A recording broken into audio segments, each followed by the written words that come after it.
let's just go for it and see what happens. So the internet is being extremely flaky today. It's something to do with ingress with YouTube, because the internet seems fine, but OBS will take a dive down to 0 and then spring back up. So we're just going to blame YouTube. How about some clapping? Yes. Turn this down a bit. So, how is everyone? Hopefully the chat is still consistent. Everything else is good. Boy, there's all kinds of people out here already. Yes, surprise stream today.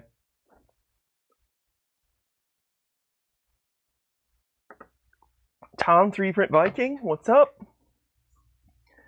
So, Greg is here, no problem for the email help.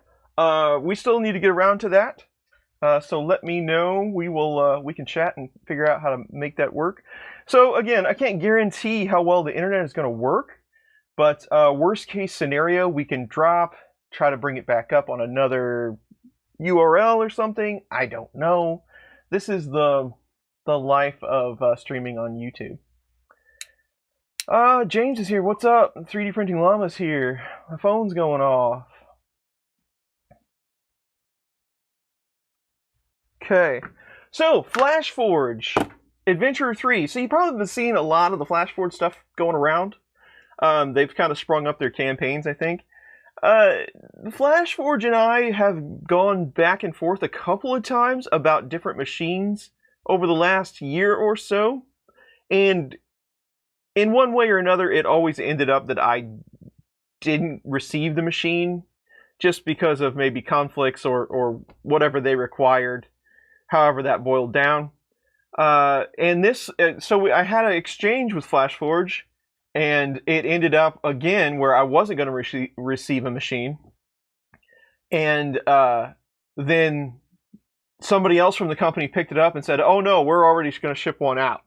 So that's this one. It is the Adventurer 3, and as usual, I don't do a lot of research on these machines before I open them up, so we can get a true first user's experience. I know it's relatively affordable. I think they're around 450 bucks. There is a link in the description, just for reference to Flashforge site if you want to check it out while we're checking it out together. But hopefully, this is just we get it out of the box, we'll do a print, hang out, and chat. So that's pretty much the mode of operation for today. It is Mother's Day. Happy Mother's Day to all the mothers out there. I still do need to call my mother, but I will do that as soon as I'm off this stream, I promise you. So there we go.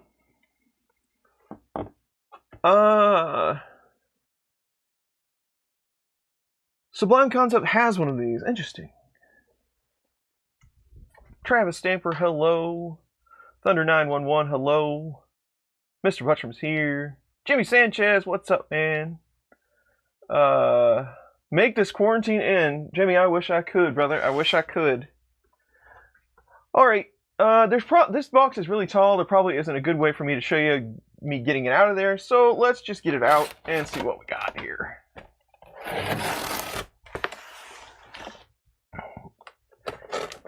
Andrew Hayes from England, welcome.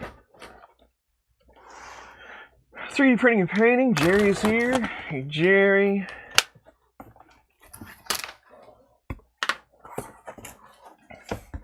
I don't even know the condition of this ceiling cam. It's probably going to be extreme close-up time for you. But you can have a look at it if you like. So we get a little bit of filament. What is this? It's a quarter kilogram.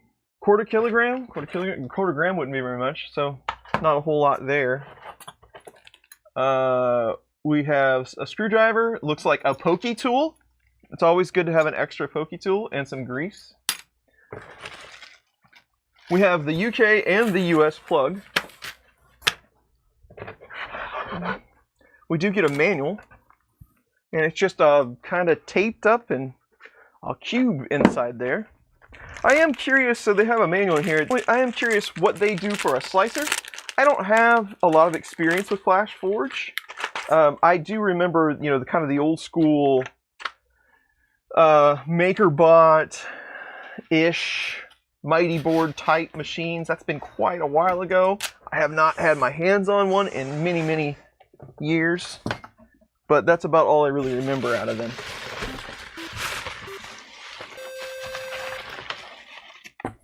Max Sticks, thank you for the sub. Oh, this is a tiny little machine. How adorable. Good to see you too. Getting spinny wheel a lot. Yeah, so now it looks like it's not sending anything to YouTube.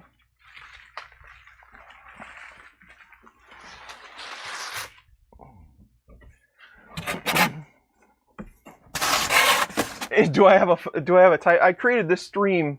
Yes. No, it isn't deliberate. I created this stream in about 5 seconds.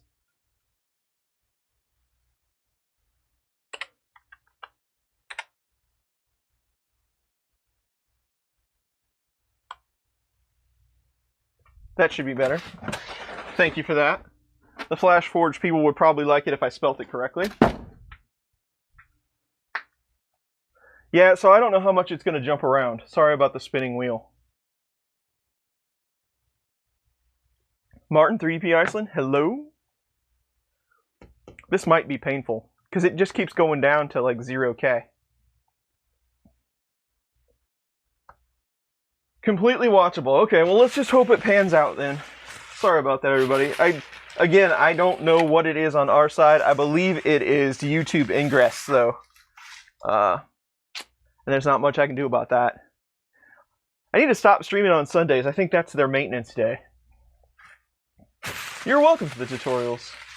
Have I seen the new SKR Mini 2 O board? Yes. I will be receiving one of those, so we'll get to check it out together. At least I was told that I would be receiving one. It's packed pretty nice. It's a fully enclosed little machine. I'm not sure what the build volume is on this. Oh, it says it right here. It's 150 cubed. So more than roomy enough to get some parts done. The first thing I think of when we pull this out of the box is this would be a really nice little ABS machine. Not that anybody prints ABS anymore, right? But it's very compact. We'll see. I'm not sure on the hot end on these if it has, you know, how high it can get up to temp. I really don't like doing PTFE. You know, it's pretty good up to, you know, 250, but I really don't like to run it that hot. It does deteriorate. This thing is really taped up. And I genuinely like to print ABS that are somewhere around 255. I like to cook it pretty hot.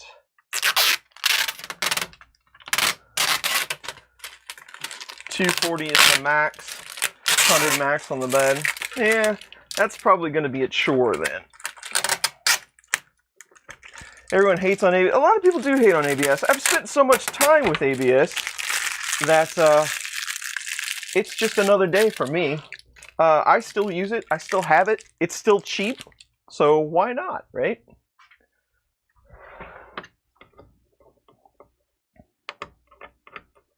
Fresh tape sound.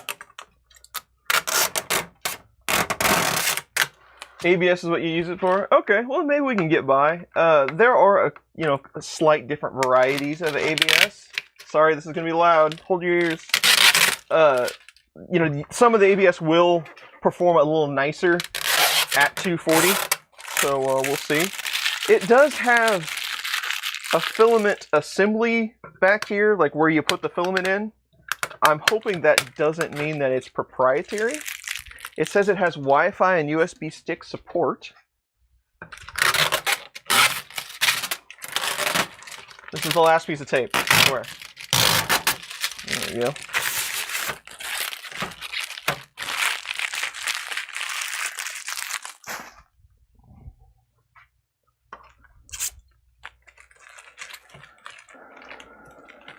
Yeah, don't like stinky. It does, if you have to be close to it, it's probably not a great idea to print ABS, actually. That's probably not real good for you. Fortunately, it's not stinky enough to make it upstairs. I have some ventilation over on the other side where all the printers are. So I get by with ABS for the most part. Cool. It's a good looking little machine, I have to say. I like the door and everything. It's got magnet clasps. That's cool. So what do we got? Support Wi-Fi USB sticks, support cloud printing, build volume, removable heat platform support, support ABS and PLA, detachable extruder, flexible build plate. So as far as the front of the thing goes, sounds pretty good, right?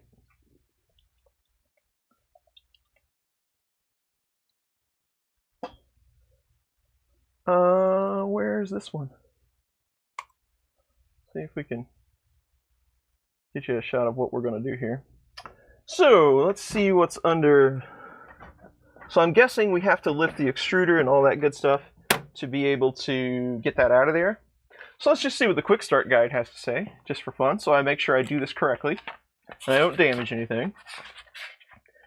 Open box, remove wrapping, take it out of the bubble wrap, tear off the tape, plug it in, turn it on, open the door,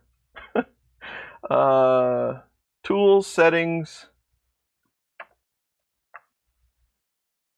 tap tool settings, touchscreen, ooh, touchscreen, and then we move Z up to get that cardboard out of there. I guess we could handle that. I don't think I need to unwrap any more of these plugs. What's up, 3D Medic Vince? How's it going?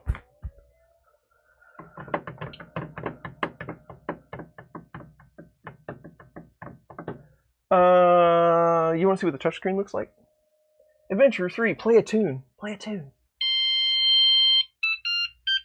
Yes! I was hoping for that. I just knew it was, I could feel it, that it was going to come. Okay, so, pretty straightforward. Tool, settings. We'll go over, move, and we're going to do Z up. What is my increment? The increment is somewhere around 5 something.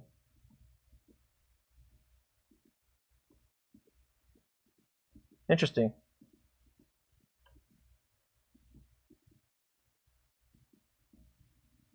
Oh, you can just hold your finger on it. Nice.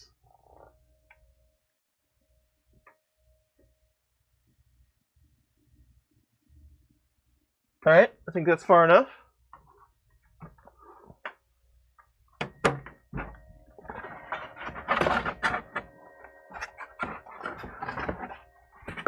Cool. You know, I gotta reach in here and get this build service out of here just for fun. So does the whole thing come up? Interesting.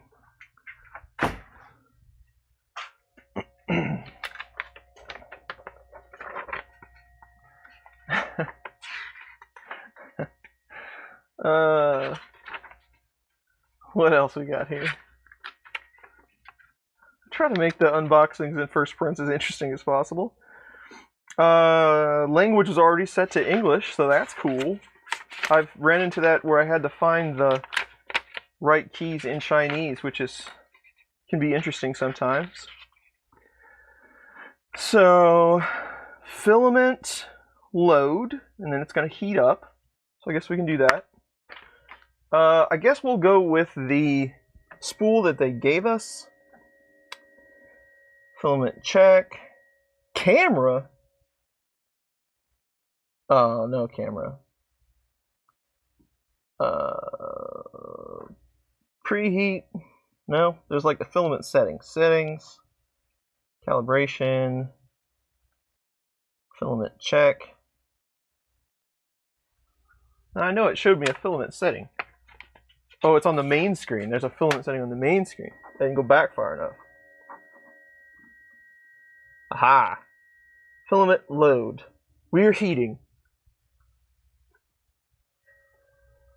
Save the cardboard for sealing. Those little egg crate things are pretty handy. If I save any more cardboard, I'm not going to have any room.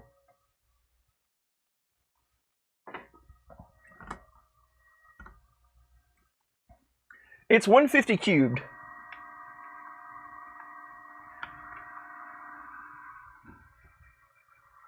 Press down here. I just want to pull this out. I'm going to break it. Gotcha. So it's got little slides in it to hold it in place. So it slides into two guides. It's nice and firm though. So that's cool. So what's our filament door look like back here?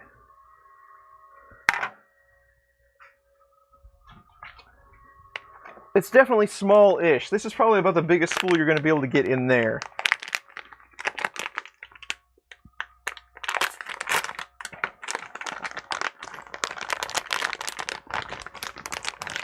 What's up?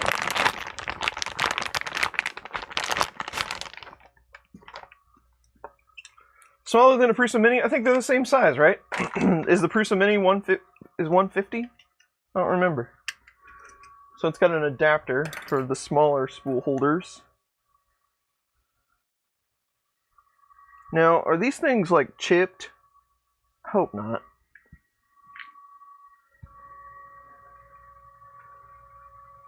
I don't know, I really can't tell. We'll be able to tell if it knows a lot of information about this spool, right?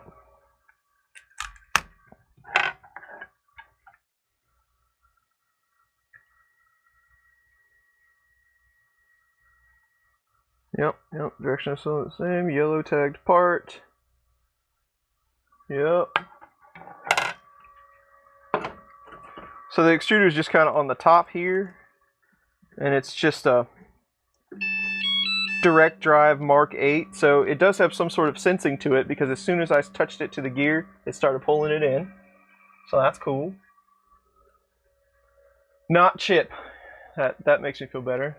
Does it have bed leveling? I don't know. We're gonna find out. Adapters for bigger spools. Cool. Looks like any brand from what people are saying in the chat, so that I like to see that. Ron Counters, what's up? I didn't say hi to Clint. What's up, Clint? Press OK when color appears. Is it still pulling? It's still pulling. I'll shut my door here so it doesn't fall out. It's like, it reminds me of like using a Lexmark cut sheet printer. You got these doors and handles and stuff. Still waiting. It is in the tube though. It's all the way at the head. You can see it there.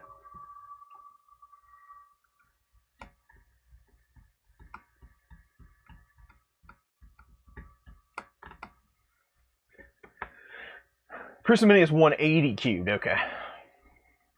So yeah, a little smaller than the Prusa Mini.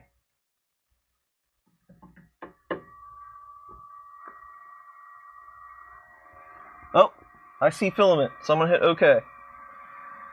So we're good there. I think that's where my directions end, right? Did I get an SD card? I think I'll have to fill out the figure out the Wi-Fi later. Build. Oh, they give you a 20mm box.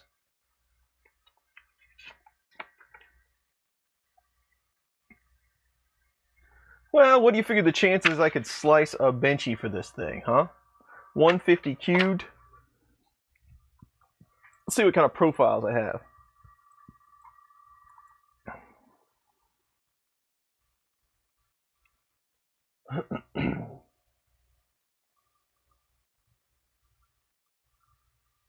Yep, it lists PLA and ABS right on the front. So, and enclosed like this, it should warm up nice in there.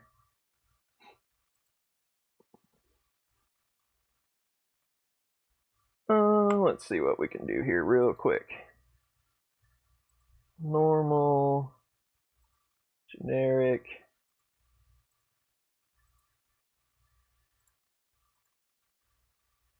Let me just slap some settings in here real quick. I'm gonna switch this over.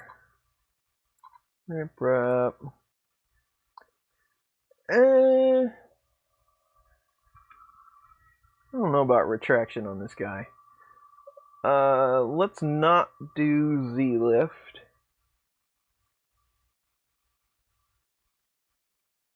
I'm hoping this is a 0.4 nozzle.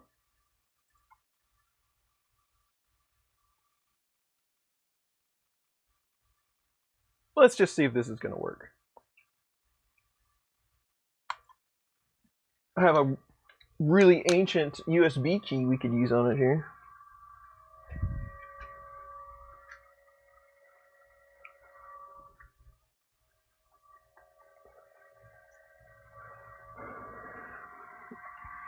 Does it? Oh, it does have a part fan.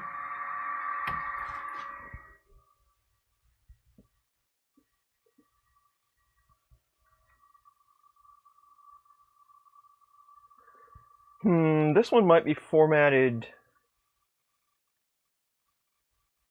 ext4. That might not be so good for the old printer. Maybe we can quick format it.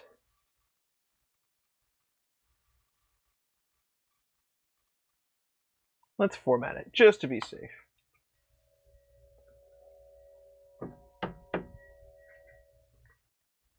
I like it. It's a good drum. It's got good sound, it does.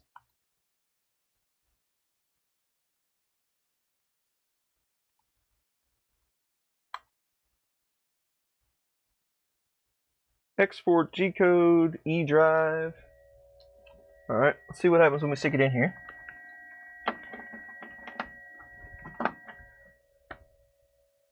Okay. Build.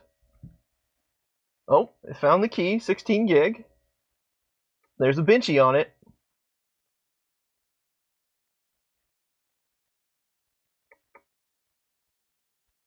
Is it building? One more time with the build key. It said copying file, and now it's moving around. Where's it going? So it's homing over on this side.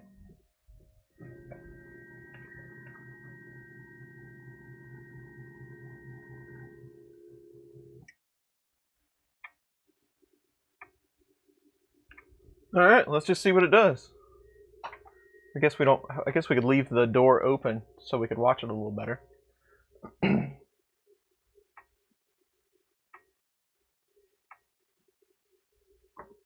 File format is GX. There was only one other file on there. Chris Galata's here. What's up? Either on or off.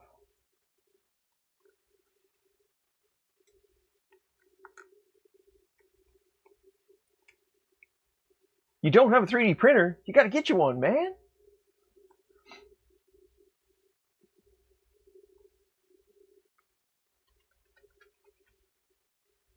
Yes, we will get the close-up cam situated here as soon as I get my head out of the way and we start printing.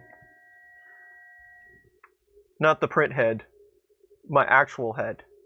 I'll get it focused in. Okay, so it's moving. It's heated. It's moving. It heated up really quick, so that's cool. We do have 0 hours and 0 minutes on the clock.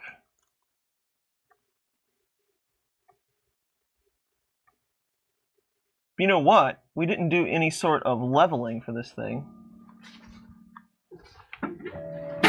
Whoa!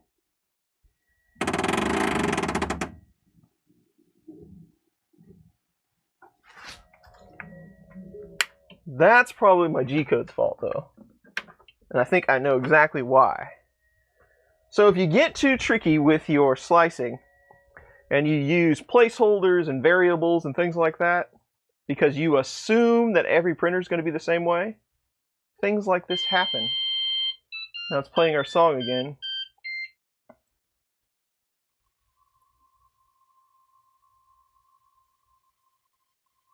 G1. What did I put in here? G1. But now that... Can you connect to this thing USB? Or does it just read the stick? Let's see something real quick.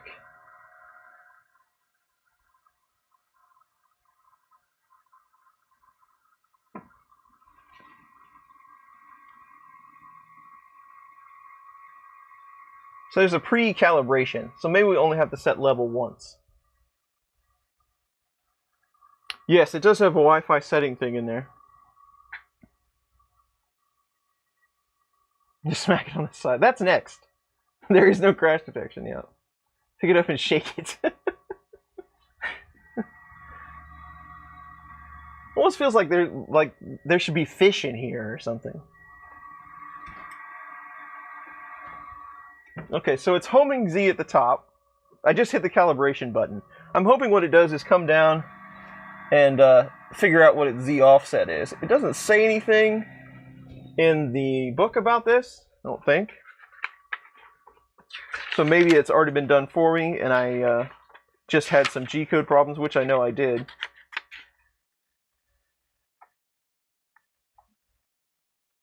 Yeah.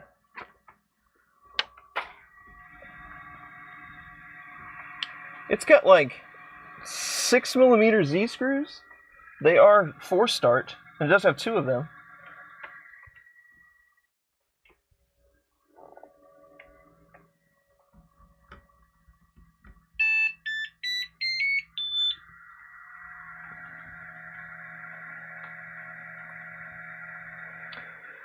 Click the arrow to adjust the nozzle so that it just touches the platform. It looks like it's just touching the platform.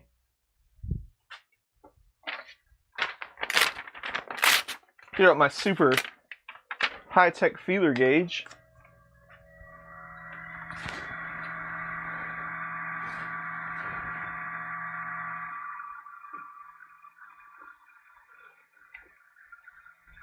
I would say that's just touching the platform.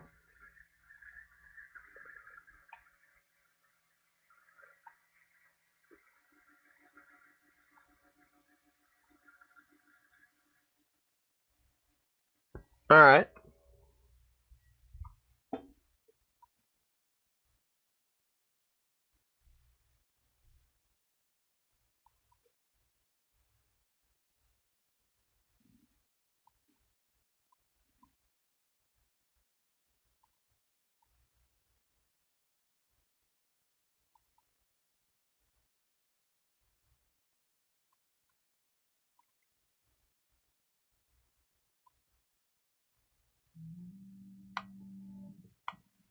And people are saying that,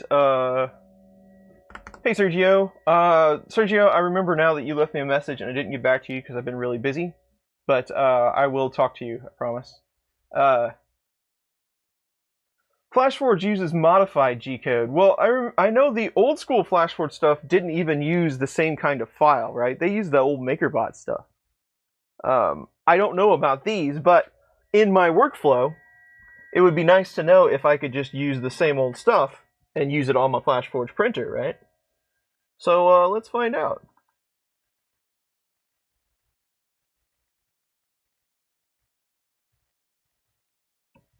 See what it does this time.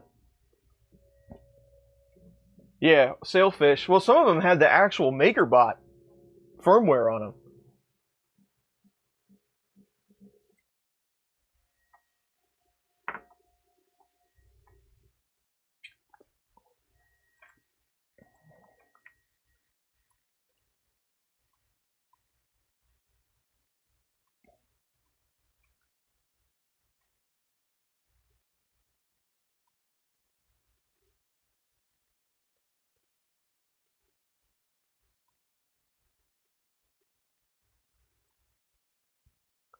See what they give us for, well, they have flash print. Gotcha. Nathan, thank you for the sub. It's adorable.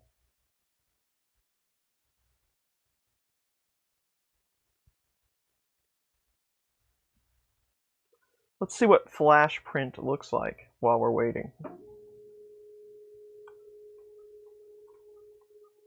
I would be pretty surprised if, yeah, I would be pretty surprised if my just regular old G-code worked. So let's see what flash print has to offer. I vaguely remember this and want to say it might have been painful.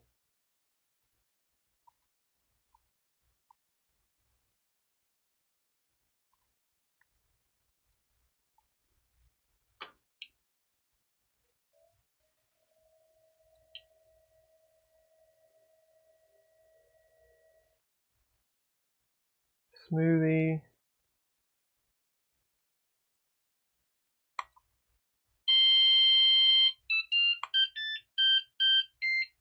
No, I don't know that I like the song so much as I did the first time.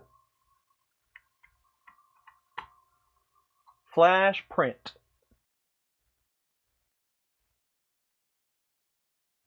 "3D Jimmy, what's up?"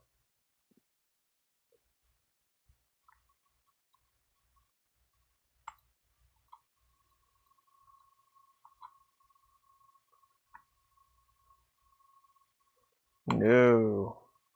What? I have a Adventure 3.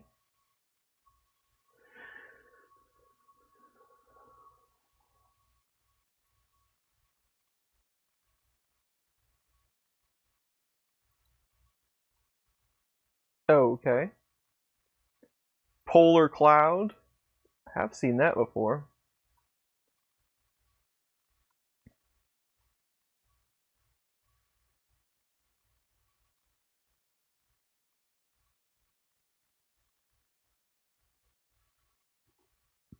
Checking. Looking.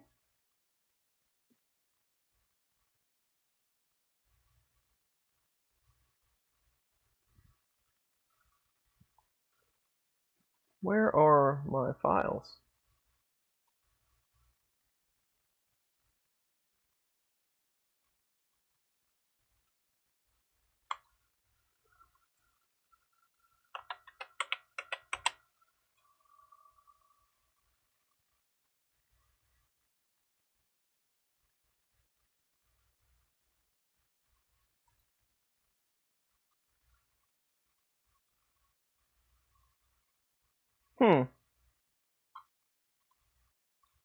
Doesn't want to recognize some of the STL files.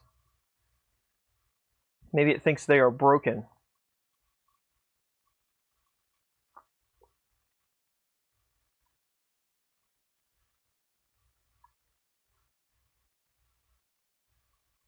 Well, we're learning all kinds of stuff today. 3D.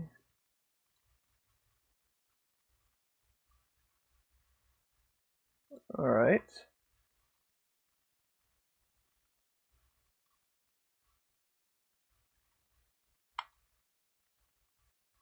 Errors have occurred in your model.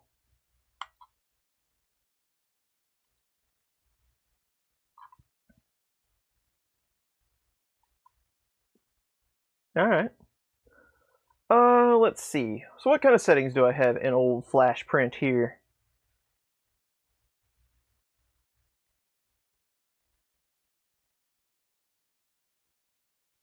Empty, undo. I know this is thrilling. Click to play supports. What's up, Robbie Mac? It's broken.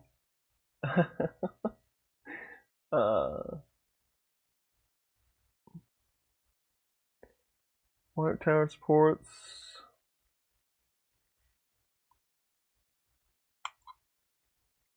Oh, ABS, PLA, enable supports. I don't want supports. I don't want a raft.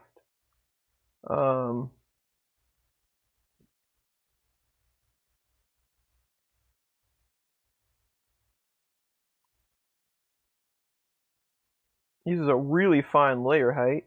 First layer height.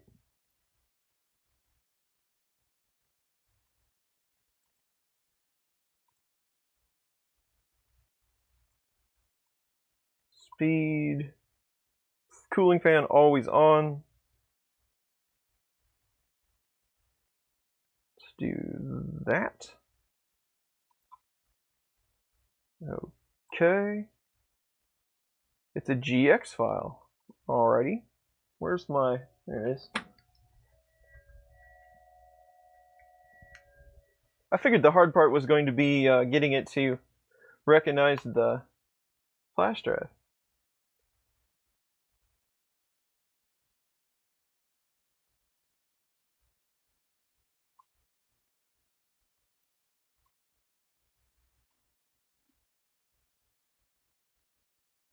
It has saved it. I don't know about that estimation. Said an hour and 17 minutes for a Benchy.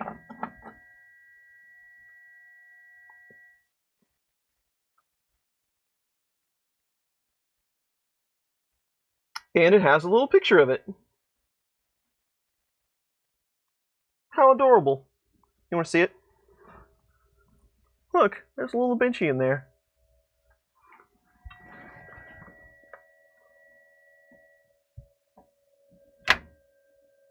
Ouch.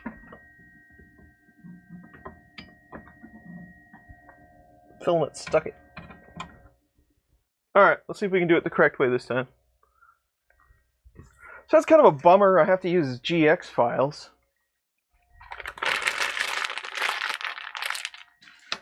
But it is kind of a cool little machine. What's up, Andy?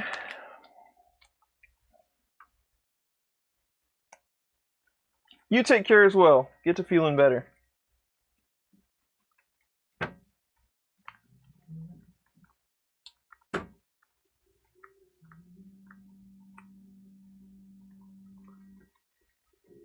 Don't touch printer while printing.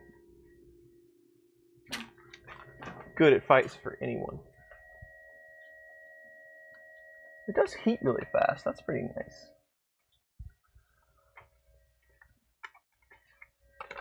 What's up, James? Sonic James, I haven't talked to you in a while.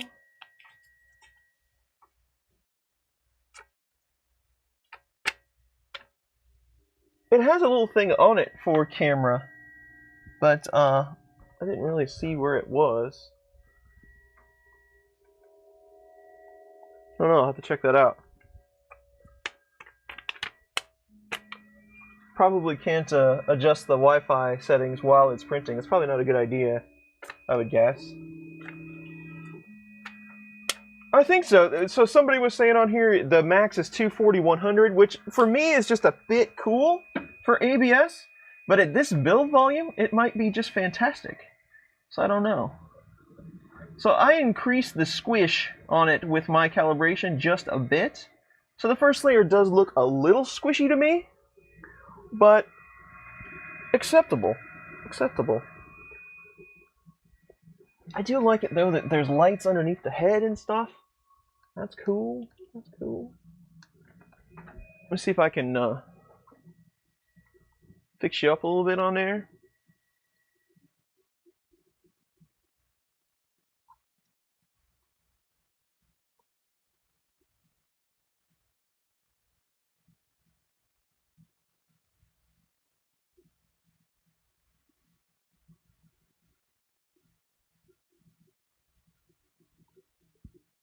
Have a look.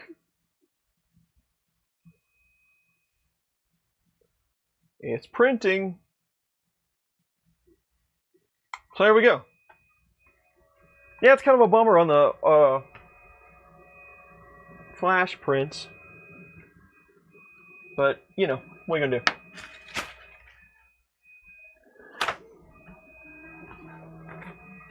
After sales service.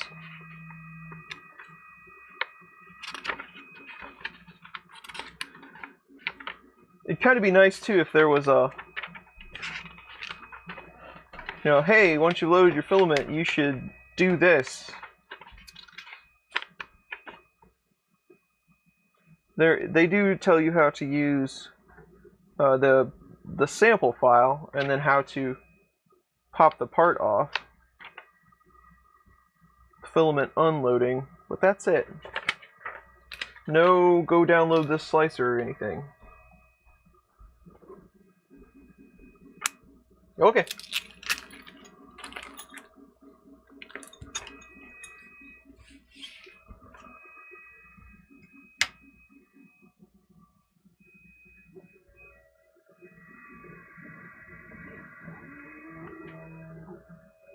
It's pretty quiet. I think that's mostly because of it being contained, but it is kind of a quiet little machine. It has a little evacuation fan here on the top.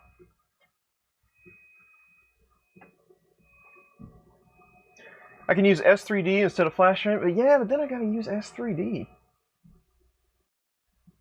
Maybe that's an excuse that I have to start using S3D again. I don't know. We'll see how much I use this printer.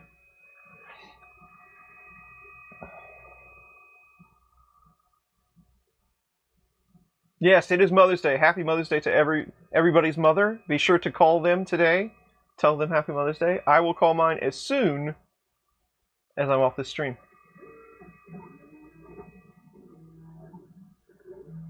Flashprint looks a whole lot like Cura, so... rather have it too squishy? Absolutely.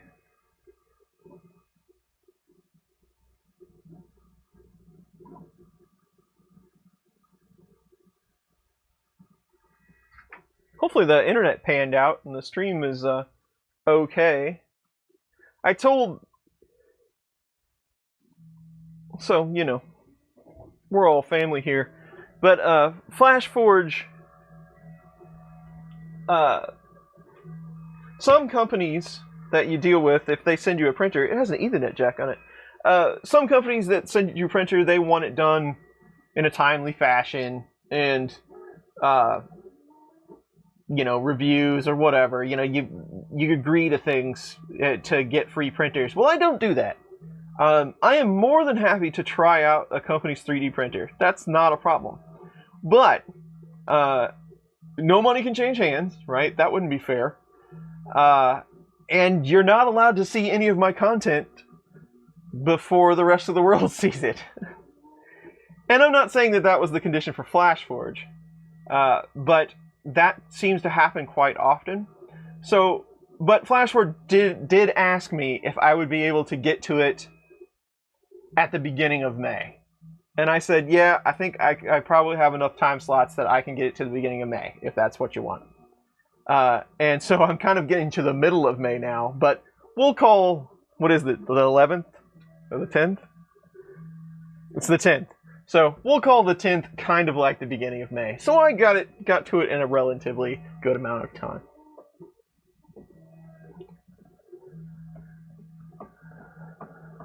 Looks good. Excellent. Let's see what we got. How fast is it printing? It said the slicer said 60 millimeters a second, James. So whatever that's worth. The estimate time is 1 hour and 17 minutes, which is a fairly fast benchy. So we'll see how it goes.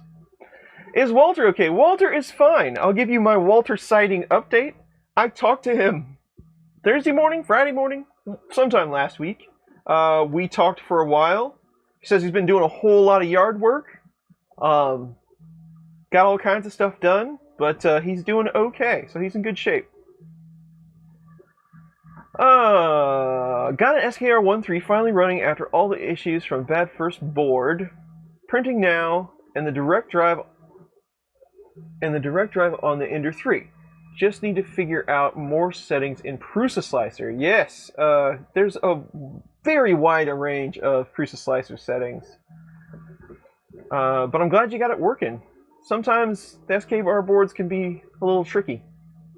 But I'm glad it's working for you. Alright, what else? How do you make it more squishy in Cura? Again, I've said this a million times. I'm not super familiar with Cura's settings. If I wanted to make it more squishy, and I didn't have, even if I didn't have, you know, what can you do? In Cura,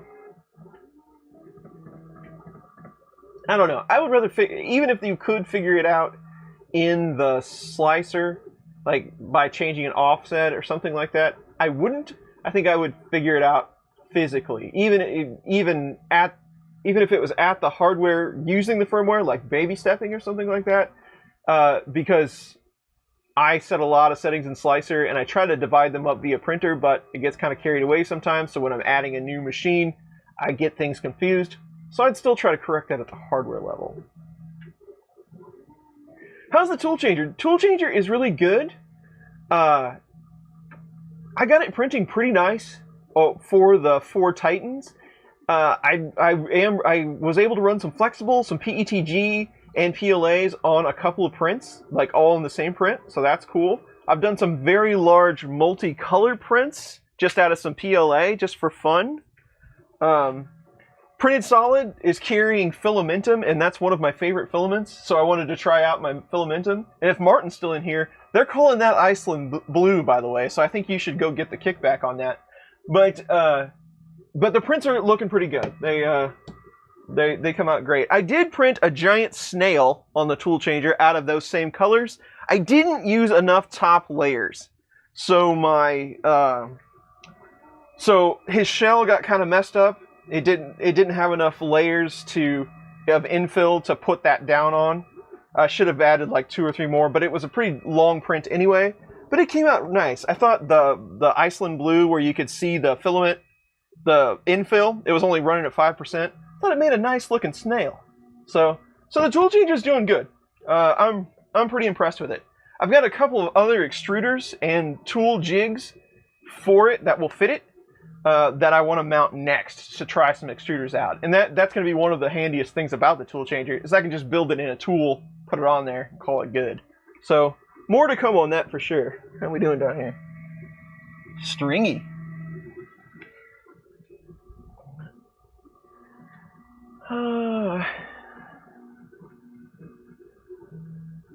Yeah, I don't remember, Shauna, maybe? One of his daughters is working for Slice now.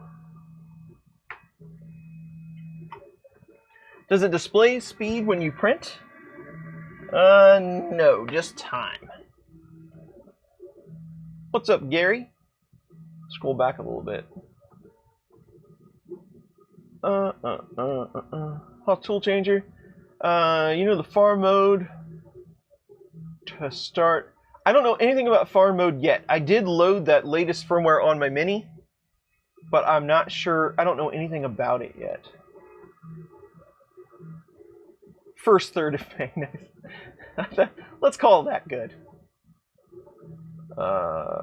Building enclosures from a modified Ender 5 and Ender 5 Plus. Should I put the electronics enclosure on the top or under the LAC table they're on using Octoprint, so I don't need SD access? So your boards aren't going to matter too much. Now, are you going to like put a heater in it? Are you going to get crazy hot? The power supply is the biggest thing you need to worry about. Definitely put that on the outside. They don't like heat. But the electronics, you should be good until some pretty significant temperatures.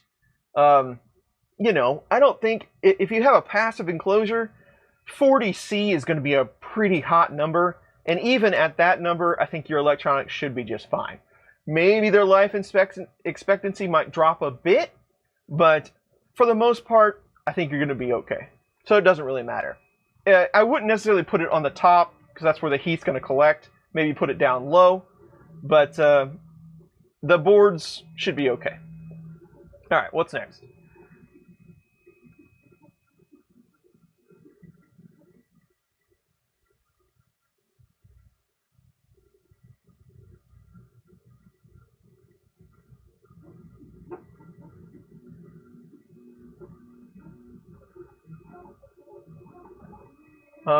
You can use extrusion rate. Yeah, that's true. That Tony Rain's got a good point. You could lay down a fatter first layer or increase the flow rate to get a little more squish. That's a good idea.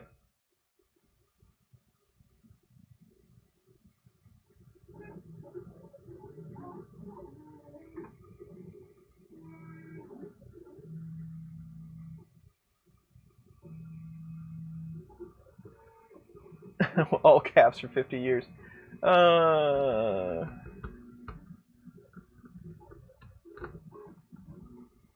Honeydew things. There's a never-ending amount of those. What happened to the G-Tech rebuild? I've had a few projects get in the way of my G-Tech rebuild. It is still sitting right here. I'm working in Fusion to design my new extruder mount. I have a few iterations of that done, but it's not quite perfect yet. But I'm going to get to it.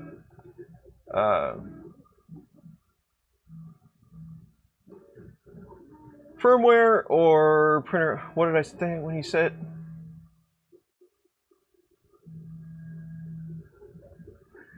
Yeah, well, so like I'm talking about like the hardware level, the actual physical bed level. If you can, if you have a fixed bed, then you're going to have to do it at the firmware level. So something like baby stepping. A lot of thanks for the tutorials. You're welcome. Copperhead arrives on Tuesday. I think you're going to get yours before I get mine.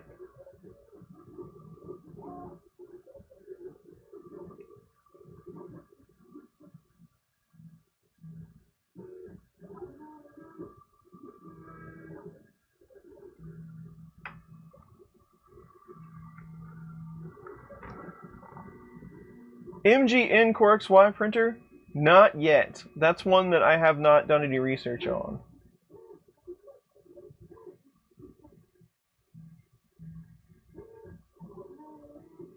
How to avoid jams in an all-metal hot end. So I'm guessing you're using PLA and you're getting jams.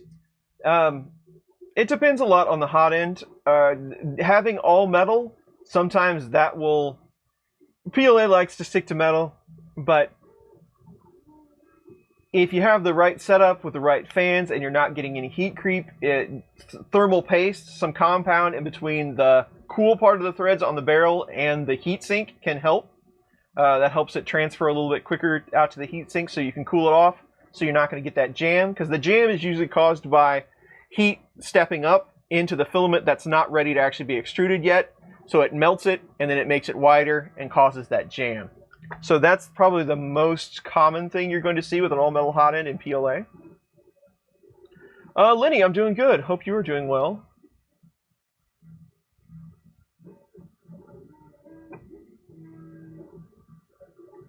I have not encountered any issues with my Prusa Mini. I did have an episode where I switched out. I heated up and did a bunch of PETG. So I was running at 250 degrees, something like that. So it did get a bit hotter. I was running PLA, switched to PETG, then I went back to PLA, and I did get a jam. But I don't know that that was anything to do with the printer. Maybe when I pulled the PETG out, I should have purged it a bit. Like, I should have put the PLA in at a higher temp and then went back to it, something like that. But, so I did have one episode where I had to take it apart. I took the hot end. So the hot end, the barrel has 3 set screws on the side, and you can kind of slide it out. I did pull that section out and clean it up a bit, and then slid it back in. But ever since then, it's been fine, and I have been back and forth in between PLA and PETG. So, no real problems, no.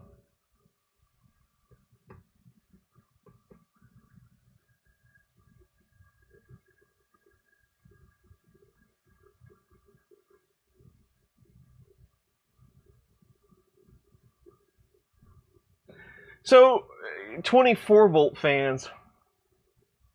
Well, I mean, the other go-to is Sunon. I don't know. I guess Sunon makes some 24-volt fans. That's the only other one I know. The nice thing about Sunon is you can get different RPMs in the same style of fan. So you can get like a 7,000 or a 4,000.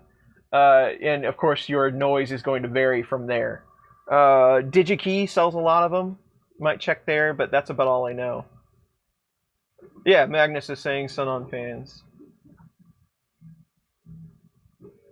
Yeah, the Nachos are all 5-volt fans as far as I know. Yeah, give thermal paste a try. High spinning fan, lots of cooling on that heatsink. That might help. All else fails, try to season it once. You don't have to keep it up all the time, but just for one print with your PLA, dip it in some vegetable oil, canola oil, something like that. Run it through there so it kind of seasons the inside of the metal. It's probably not the best thing to do for a long period of time because it probably will weaken your print. It will get mixed in there if you get a bunch of it. But if all else fails, give it a try just to see how it's going to... I mean, if it improves it, it's not going to damage anything.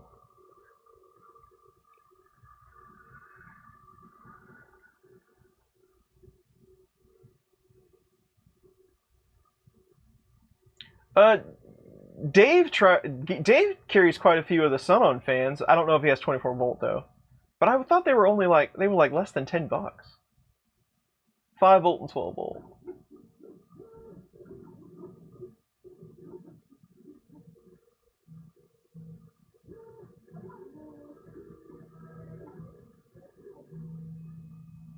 Nice season there, exactly.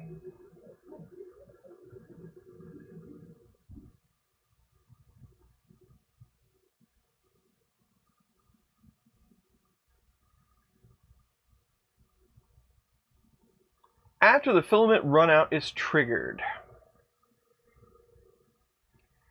you would have to edit the M600 file. So there is a weight in G-code, in Marlin, if you're using Marlin. and I believe it's available in others. I think it's G4. You could edit the M600 script if that's what you're using, and you could put a wait time in the beginning of it. But I think that's just going to cause the printer to pause. You want it to keep printing. I don't know. I would have to look and see what is inside M600. Because I don't know that there would be a timer effect. I don't know. I'd have to look and see what was inside there.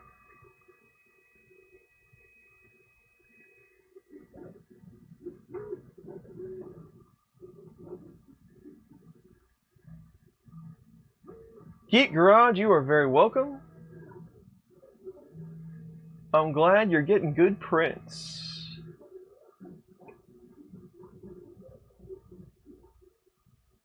Yeah, this is done on the E3D Tool Changer, both these guys. Somebody was asking about Tool Changer.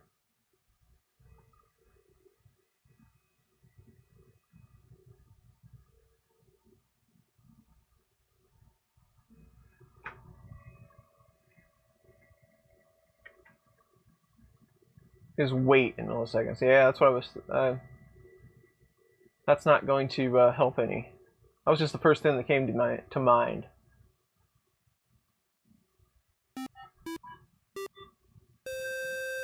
Brian, thank you very much for the sub.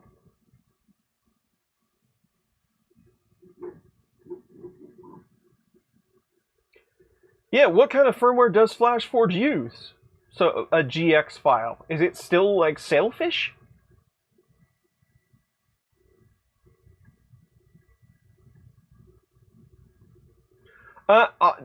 Actually, it's the stuff that they gave me from Flashforge. It's the sample, because it came on the spool that fit inside the machine. It's just some sort of transparent red. Not really sure.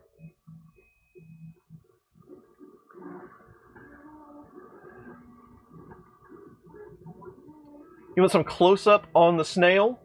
It looks pretty good. Like I say, the top, because of the way it curved, I didn't use enough solid layers on the top, so it didn't lay over the infill too well. But we can take a look at the snail. It looks pretty good. The transparent filament doesn't... Sometimes the artifacts show up quite a bit more than they do in others. But that is Iceland Blue and Rapunzel Silver? I think they call it Rapunzel Silver. But I kind of like because it's 5% infill, I kind of like the lines, how vertical they were. That's, I think that's grid. I think I used grid on that one. Yeah. But yeah, you can see where the shell, as it started to creep up on that crease, it wouldn't lay down over the infill because the gaps were just too big. And on the tops, it didn't do so hot. But all in all, pretty happy with it, especially for the tool changer. The tool changer, my current configuration is 4 Titans with like 800mm Bowden tubes attached to all the V6 Hotends. So given that scenario, he came out pretty darn good. So I like it. I like the model. The model's really cool.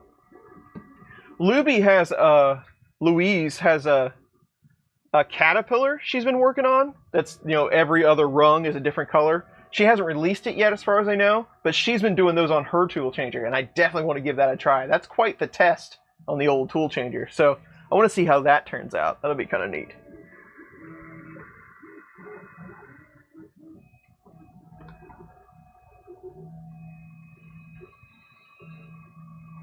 An IDEX printer. I would love to. Are there any good IDEX kits out there? The only ones that I know of are usually like, pre-builts. What is that one that I can never remember the name? I want to say it's like a UK company. I can't think of it right now. But all the ones that I've ever seen were pre-built, sold as a unit style. I've never really seen an IDEX kit. The only guy I know that has built an IDEX kit or one from scratch is John Mullix. I don't remember how to say his last name, but he did the Molbot.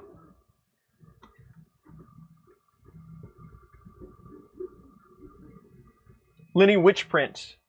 How was the print? Which one?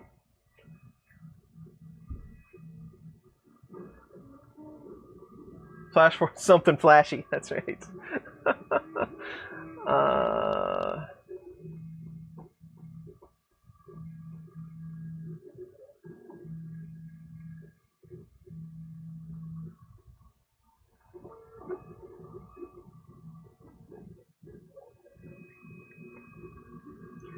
Can it do different colors for the perimeters, infill and perimeters easily? I don't know if there's a modifier for that or not. I think you can set, let me look real quick. I think you can set infill to be all on one head.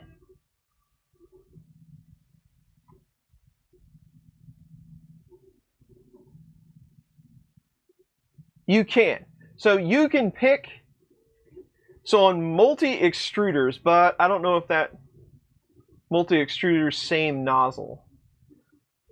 So in multi-extruders, there is an option where you can select perimeter, the perimeter extruder, the infill extruder, solid infill extruder. So you can change that up, and support material, of course. I'm not sure exactly how that works into the G code. I have to give it a try. But the settings are there. We could probably make that happen if you use Prusa Slicer. BCN Sigma. Thank you, Ron. That is exactly the one I was thinking of. And, hey, Ron, how's it going?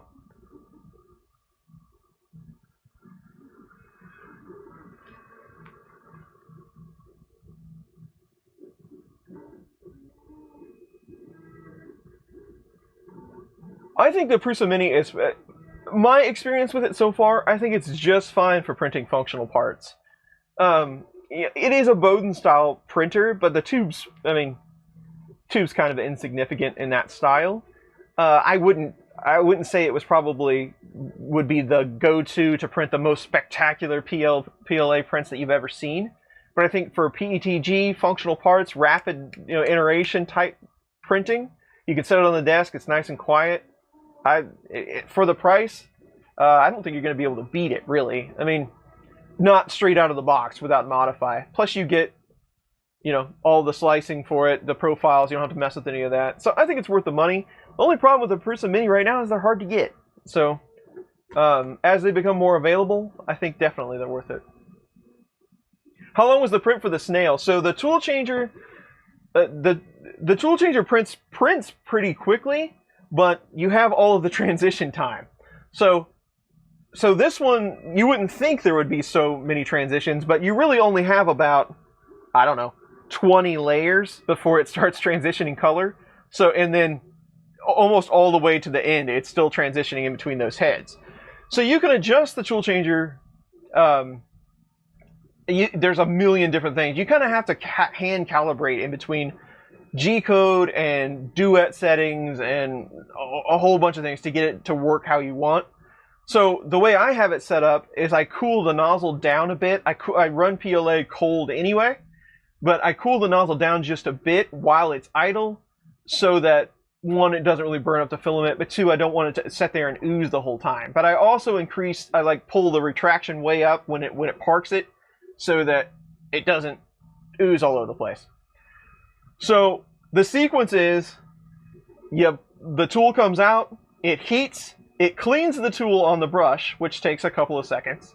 It prints, it parks, it comes back to the park position, cleans the tool, parks it, grabs the second tool, heats it, cleans it, prints, and then over and over and over and over. So you spend so much time in tool changing. So the snail probably took, 30 hours to complete, and it's just 2 color. So you kind of have to factor that into your tool changing method, especially with PLA. Different filaments you're going to be able to create different scenarios where you can change faster, but PLA is going to be a little tricky.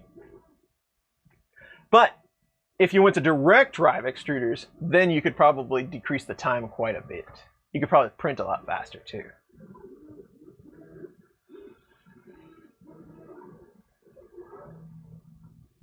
It would be pretty cool to have like neon orange filament in a translucent print. That'd be neat.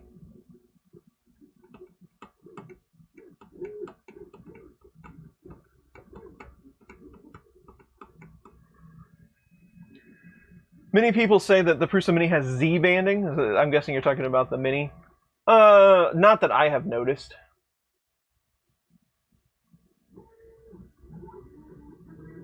I never got back to print. That is one of the projects that's on the back burner. That and the self-replicating Snappy. I've never gotten back to the printer bot or the Snappy, which I really should get to one of these days.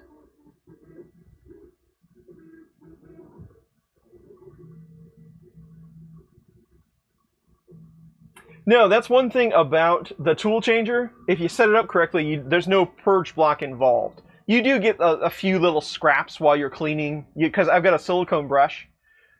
When you clean, it's going to knock off some scraps, but during this whole print, there was less than, just a little pile, a little handful. I just vacuum them out every once in a while. But no purge block. So that is nice. Very little wasted filament. Snooze the ooze. I like it.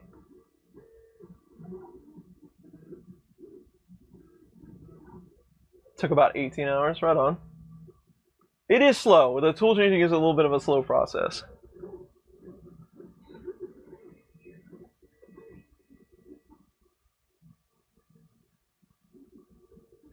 To the Patreon build? Me too, Dave.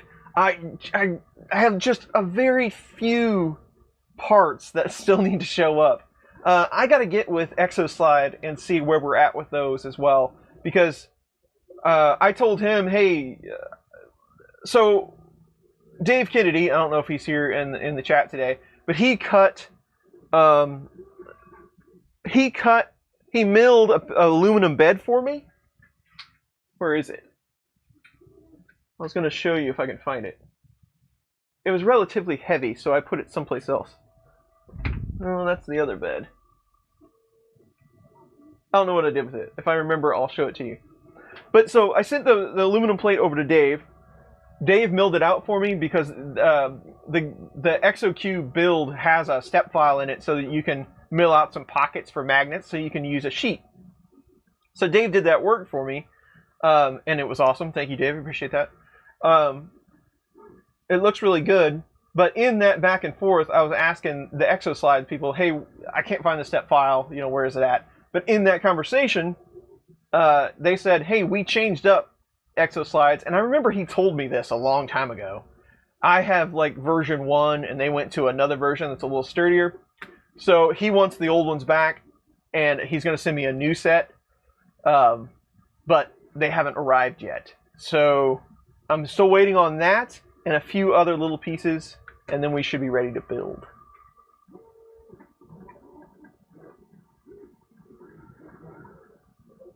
Glow in the dark infill. There you go.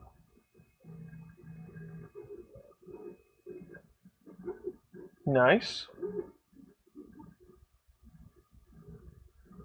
For 1 million subs, absolutely. If we get to 1 million subs, I will consider a tool changer giveaway. Can you imagine how many people would be on that stream?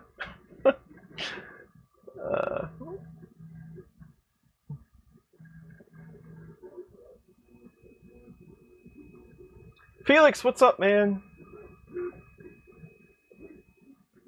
The place where everything is, right? It's right over there. Well, this is one of those cases where I put it away for safekeeping, because it was quite heavy. So I slid it on its edge somewhere so that it wouldn't get knocked over or anything. I don't know exactly where that place might be, though. I would love to get organized, and I try. I really do. I try. But never seems to pan out. What's up, Carl Brown? John, thanks for joining us all the way from Spain.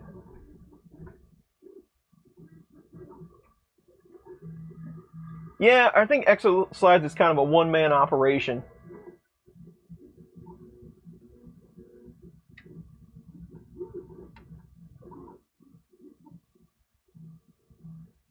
There you go. So there is, in 2.0, there is a filament runout distance millimeter, which allows it to continue printing. There's the question right there. So there is a setting in there. That would be in the advanced pause section, in configuration_adv.h. So go check that out.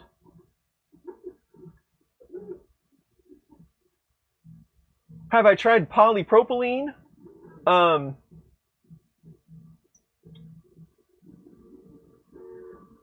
Polypropylene. Well, for some reason, when I think polypropylene, I always think polycarbonate. But I know I've done quite a bit of polycarbonate. I don't know if I have one sitting around here. I do polycarbonate pretty well. I don't know that I've ever... I have some polypropylene. I don't know that I've printed it yet, though. I don't think I've tested it. But aren't those... Polycarb and polypropylene are probably pretty close in property, I would guess. I don't know.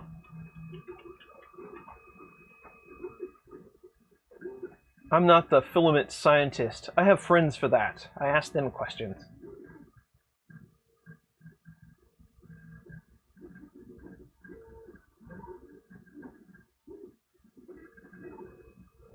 Janeco? Alright. Constant uphill battle. Absolutely.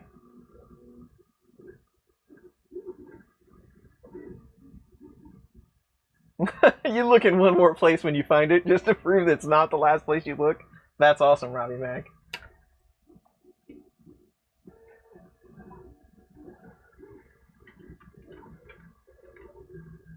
It could be.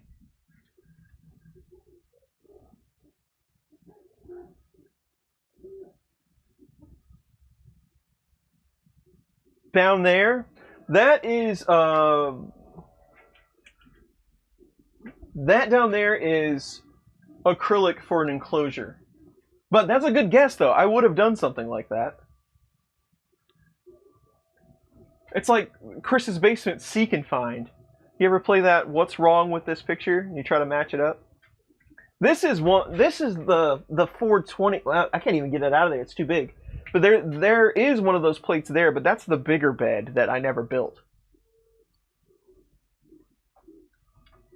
Now I almost want to go find it. I would usually slide it up there.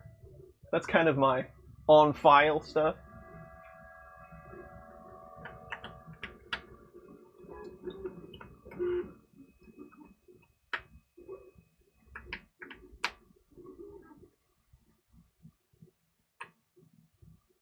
They don't have PP or PC. That doesn't surprise me. What are we doing over here? This thing looks pretty darn good. What's the infill look like? Not bad. Alright. I'll find the print bed. Why not? Oh, wait. Here it is. So I've got one of these, the king... I don't know exactly the best way to say that. The kinging... I call them the king sheets.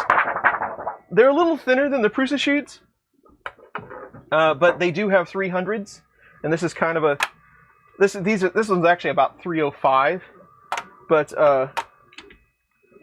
it's pretty nice. They work good. I've got one on one of the Prusa machines. Again, it's thinner, but it works pretty good for PETG. PLA, I don't know. But the coating doesn't seem to be as aggressive as the Prusa sheet. So this is my... You can see that all the pockets have been milled, and then I put some high temp epoxy in there to glue down some magnets. It would be nice if there were some more on the edge. The edges aren't near as tight as it is all around, but that might be something I test and go back to that step file and see if we can change that up a bit. But he did a really nice job milling this out. Again, much appreciated. It's nice to know somebody that does machine work. And he's only he's about an hour away from me, so it's easy to get stuff back and forth. The basement is as bad as your office. Oh, man, don't I know it. Duet 3 setup. Duet 3, I hear, is a completely different animal. I won't be doing one anytime soon, I don't think. Unless Mr. Dave Randolph wants to send me one or something, but I don't plan on jumping into that. Distance millimeter seems to be in configuration.h. Okay.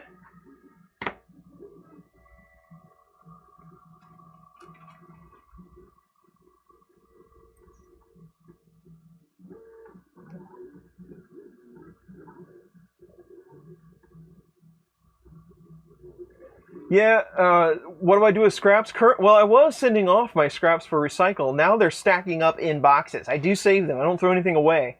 So I'm still waiting on to try to find somebody to recycle these. I would that would be my ultimate project. Could I come up with some sort of system, build some machines or something to utilize all the scraps? That would be amazing. Officially it is a 1/4 inch. That's how thick those plates are. What is a 1/4 inch? I don't know how close that actually is to a 1/4 inch.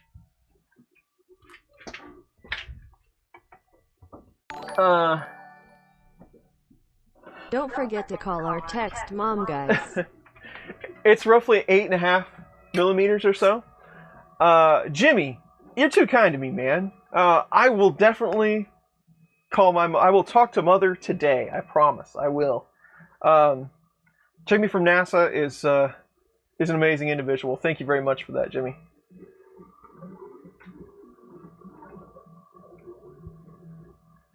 The chat is like 5 minutes late. Yeah, this, by default, have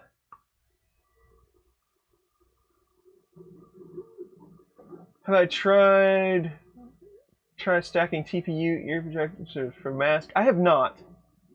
I did try a TPU one, but the filament I used, it was way too floppy to use. The chat is really laggy. Thought the tool change had Duet 3. By default, they are still coming with Duet 2. Let's see what the chat setting is, shall we?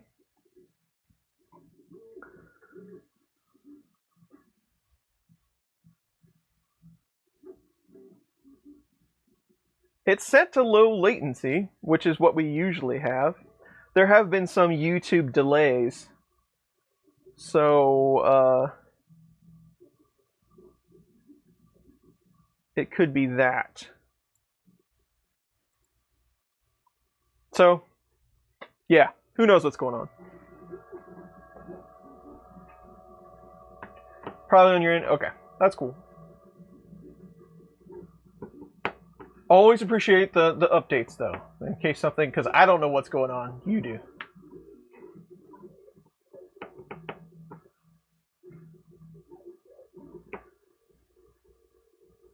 Filament maker / crusher. Yeah, Stefan over CNC Kitchen. You know, he just made one of those shredders, and he put just a giant handle on it, you know, to kind of crunch through it. I don't know, man. That thing looks wicked. You would have to have quite the setup, because those are the shredder he ended up with are made for like you had to put like 5 horsepower electric motors on or something, or bigger than that even. I'm not sure. I don't really remember what size he got, but that's what those are designed for. But you'd have to have a setup with, you know, where it was safe to use it, and it would that would be a really bad day if something went wrong in that. Wood chipper, exactly. Do I have Chris's Basement stickers that I sell? No, I do not. I don't sell any merchandise. Printed Solid does have some of my stickers that they sell for me. It's on their sticker page. You can go there and get them, but they are $5. But all of that money does come to me for support. But I don't know if you ever go to Murphs or Earths, or if we ever have a chance to see each other in person. But I do have some. I don't mail them out regularly, but we might be able to get you one.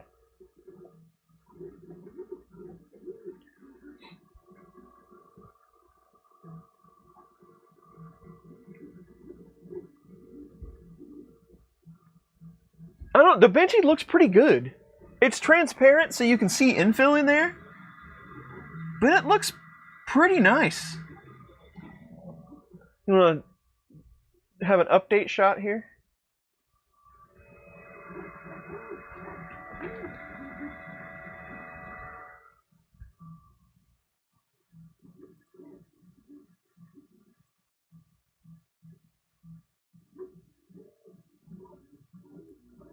That's a pretty nice looking Benchy.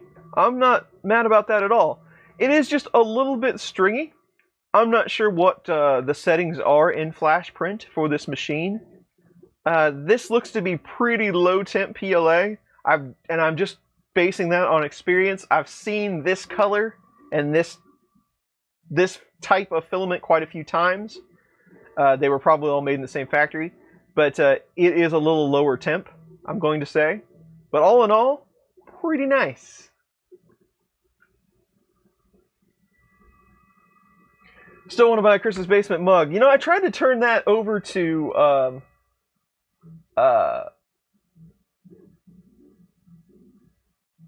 can put out a 5-horse. I got faith in him.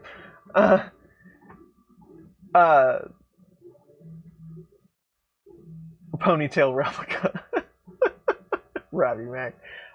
Chris's Basement mug. So I tried to outsource the Chris's Basement mug game to one of our community members, and I didn't hear anything more about it. I don't know that he's watching the stream today, but maybe I'll follow up with him and see if we made any progress on that, because my Chris's Basement mug was made by him, and he was saying, you know, shipping, and he didn't know what it would cost to get one shipped without breaking it. But I'll follow up on that. We'll see.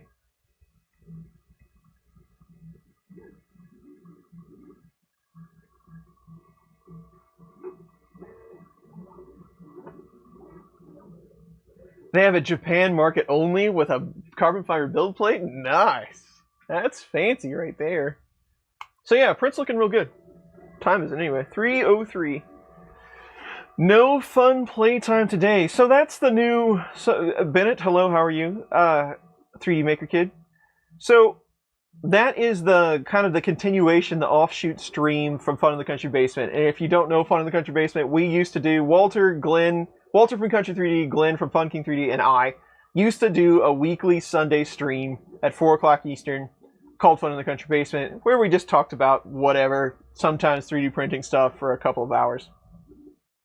I stepped out of it because of my time schedule. I've been super busy lately and really had to get something off of my plate. And I didn't want to stop doing it, but we'd been doing it for over a year or so.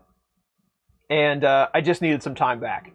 So I stepped out. Walter decided that he was going to step out as well because, you know, family time and all that stuff. But Glenn has continued on with that time slot. So over on Fun King 3D, most Sundays at the 4 o'clock Eastern time slot, you will see Glenn streaming.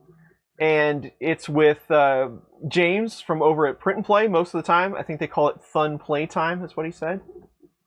Fun Playtime, yeah.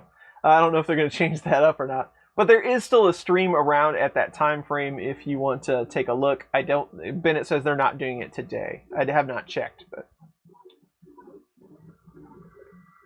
Emery's here. What is up?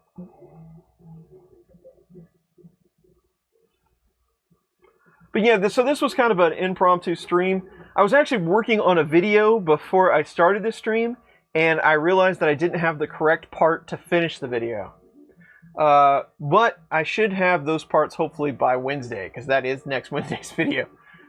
So since I was at a stopping point there, I decided, hey, why don't we take a couple hours and we'll get the Flashforge out of the box and give it a look. Looks pretty good. I hate to mess with this. Now I'm going to touch buttons while it's printing. Oh, you can turn the light on and off. Nice.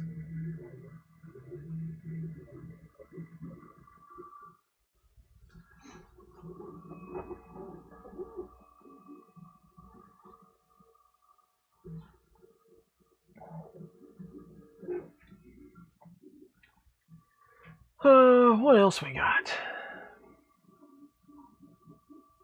This week's going to be kind of a hectic week. How's everyone else doing? Everyone good, staying at home and not going crazy? Haven't killed your kids yet?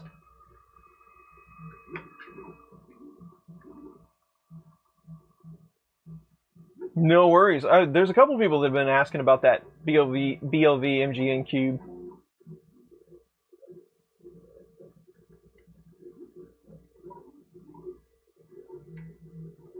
Still no luck from Yawcam crashing on Windows 10. Chris, you know, I went through that whole scenario again. There were a couple people asking me about the Octoprint Windows install with the newer version of Windows 10. I went through the whole install again on the newest version of Windows 10 with all the patches and everything, and I can still get it to work. I just reinstalled the newest version of Octoprint. I went back into the virtual environment and did an update and all that good stuff from the Git repository. But it does still work. Yawcam is pretty old. It doesn't crash on me, but I don't know exactly what kind of camera you're using. I'm using Logitech C270s, so I don't know what's causing it to crash. I wish I did. I am not the best Windows troubleshooter in the world, but I'm sure it's Windows' fault. Waiting eagerly for that. This week is not the BL Touch video. I'm hoping the BL Touch video will be the following week. I got a lot to do in between now and then. There's a whole lot of testing for that BL Touch video because I don't want to do just SKR, Mini, or 1.3 or 1.4. I'd like to do all of them, and there's about 4 different sensors that I'd like to test. All of them BL Touch or a clone BL Touch. So there's a lot of work on that one, but I got to get down to it.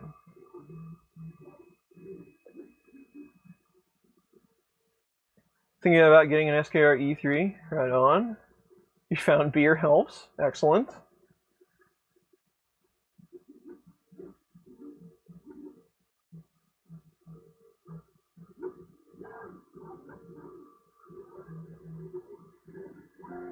Working from home until you feel safe to go to the office? Yes, I am working from home as well. Our offices are actually closed until June.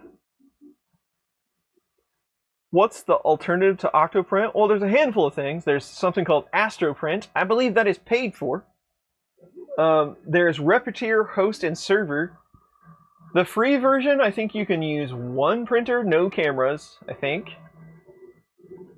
What else is there? I know there's more. I can't think of what they are. Those are the 3 that I can think of right off the top of my head.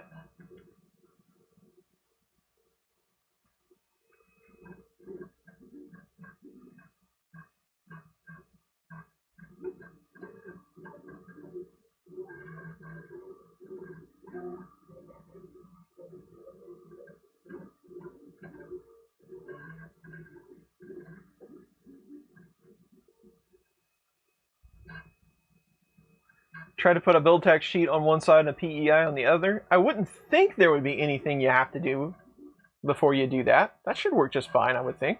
I've never done it, but...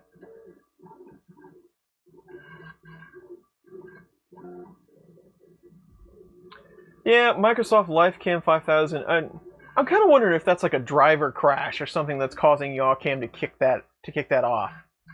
I don't know. I wish I knew. What's a good 2-week print project? I don't know. Custom built Delta? That'd probably take me 2 weeks to do.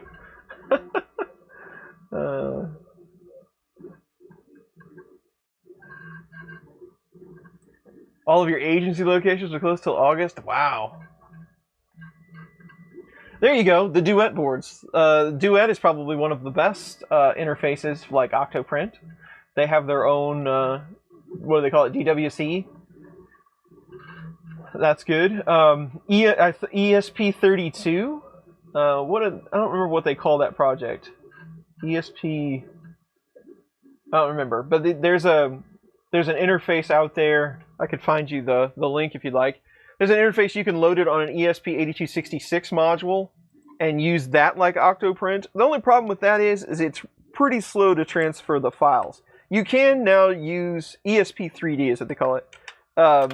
You can now use the ESP32 with it, so that should help you. ESP3D, yes, thank you. There is a link to the GitHub for that. You could check that out. That's a pretty cool project.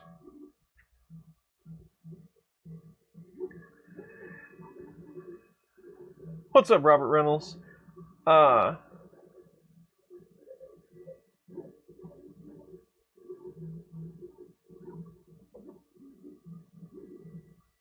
online curriculum for the semester. Yeah, I think I've heard a lot of people are doing that.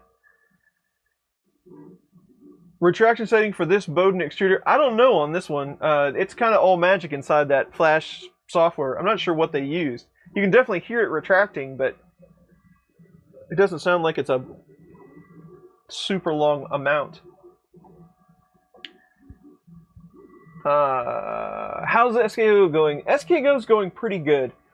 The bed is just the SKGO. The bed's just enough inconsistent where it makes it kind of a pain to use.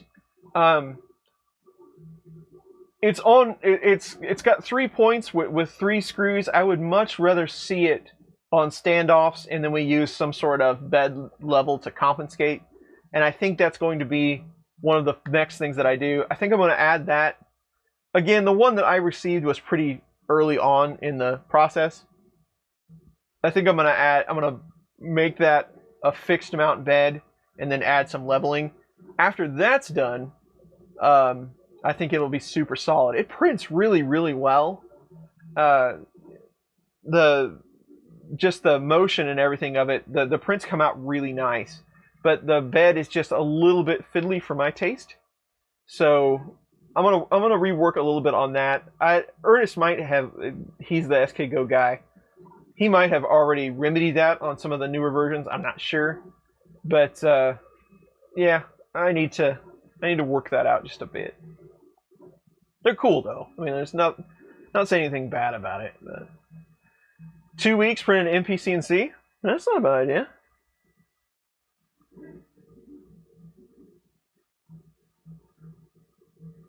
Windows 7. Yeah, you might give it a try. See if Windows 7 will get it working for you.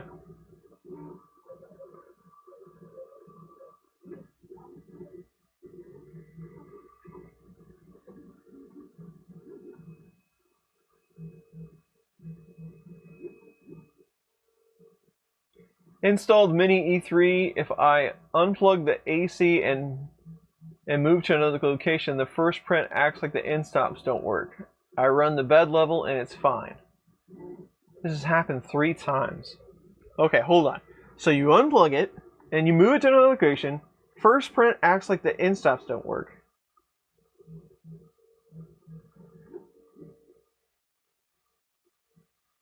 Bill, are you using sensorless homing? Or are you using actual end stop switches?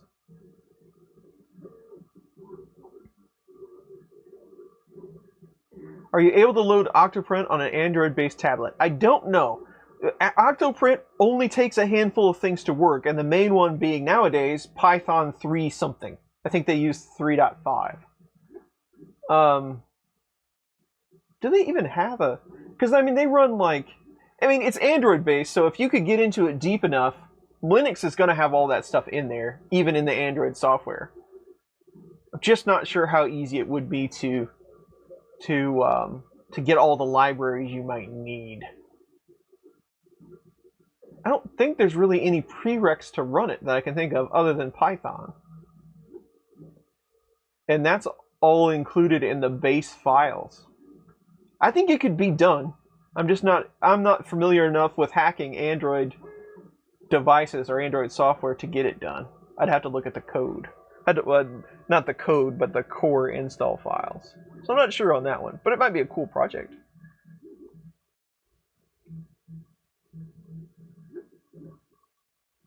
Farm Light program for printers, cool.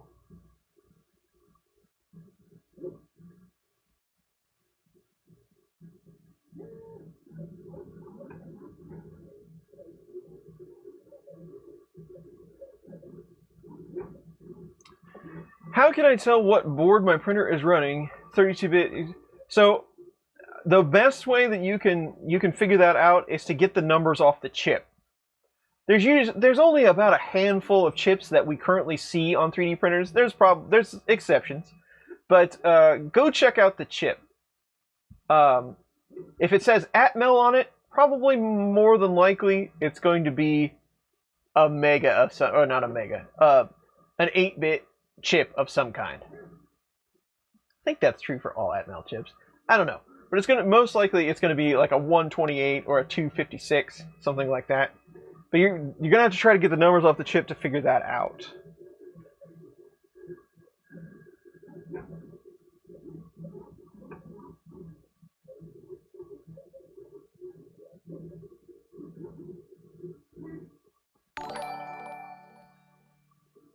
Keep on rocking the printing, Chris. 3D Obsession, thank you very much for the $10. I appreciate that. I will do my best to keep on rocking. You did Mix 6 and 3 Zs on your SK Go. Nice. That sounds awesome. You have to root the Android device. That doesn't surprise me.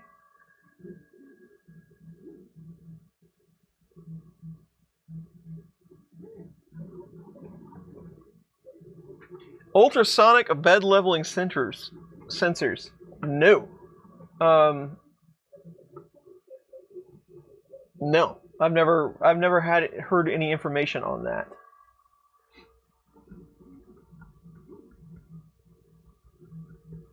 Android doesn't have Python nor PIP to run the install, so that's a problem. Oh, we need to go back and see what's happening with Bill's board. Bill, actual end-stop switches on the Ender 3, okay? Meaning the servos to stop until you stop it. What would cause the reset of those? Because those are just plain old micro switches. But after you run a print, it works again.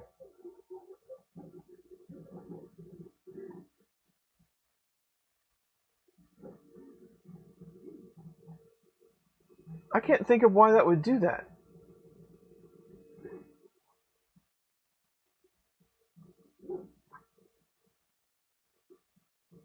Those switches are somewhat inconsistent at times.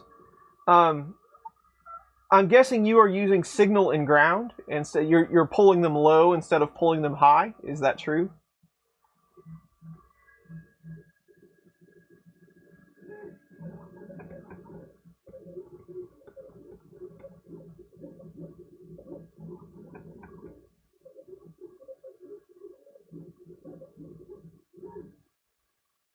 So, Chris Moore, suggestions on TPU on an Ender 3. What's up, Uncle Ron? An HPC chair. I said it was a Lexmark cut sheet printer, so you're close, Uncle Ron. TPU on an Ender 3. You can print TPU on an Ender 3 with limited amounts of success. If you're going to try it out, try some cheap TPE, TPU, whatever it might be labeled. Try something that has a relatively high hardness. I wouldn't go under a 90 just for your first time out. But like Micro Center, Inland Brand, TPE, I don't know what they call it. They used to call it TPE. They probably call it TPU now. But it's pretty affordable. Give that a shot. You can probably get it done on the stock extruder, but it might be somewhat frustrating. If it starts to back out and it's not able to press it through, slow down a bit, and you might be able to get it done. Now, the next upgrade, that if you wanted to really give it a shot with a minimal amount of cost and an upgrade, go to CME and look at the EZR extruder. It would be a direct swap out for your Ender 3 extruder, but it's going to have a lot more control over the filament path as it goes past that gear. So it should be able to more consistently print TPU.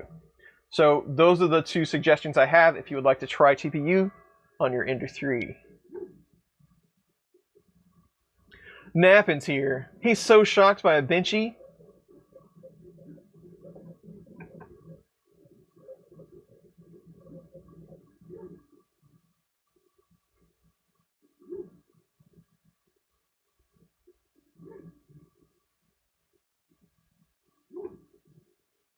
Chat's going by. I'm having a problem keeping up.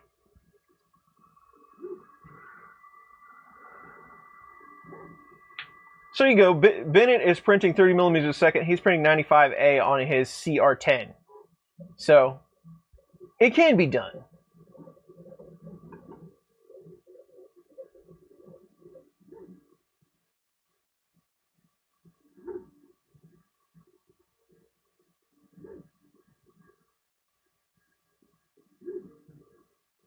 It's the plug and play board.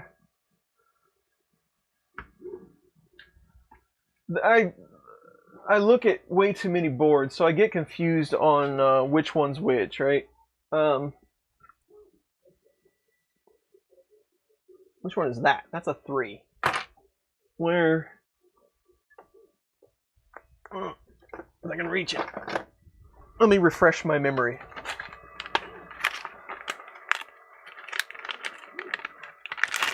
Okay, gotcha. I was thinking of a 1-4 or 1-3. So yeah, you're pulling them to ground.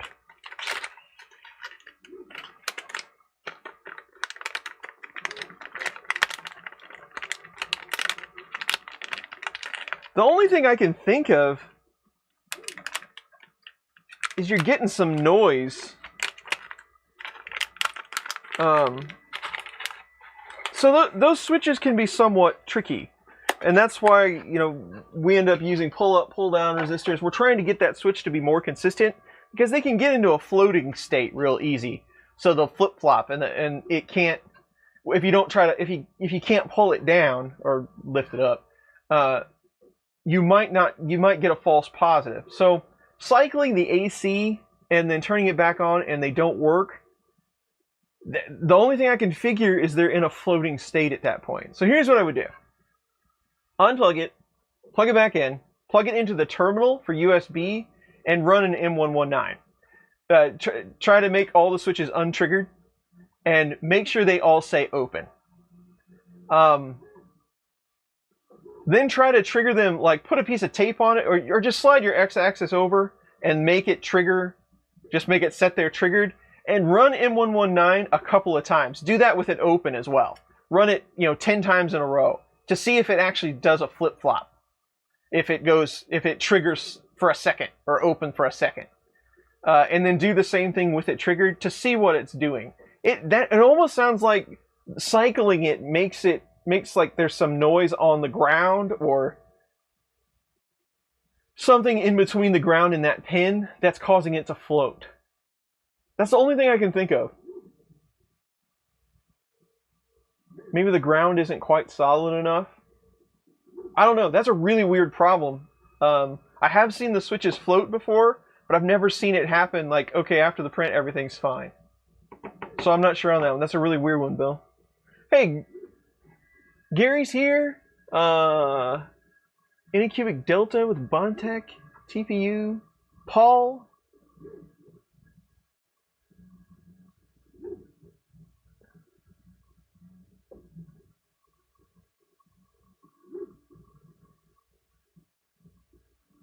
Printoid.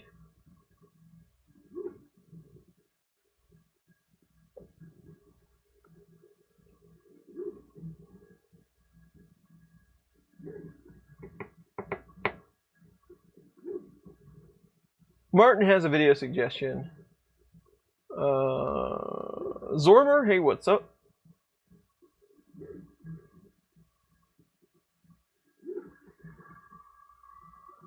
Detail on the board is amazing. High level comparison. What's on the market? Which machines could be a good video. Yeah, that's a pretty good idea. I did that video actually. It was a super high level look at all the boards that I had on hand.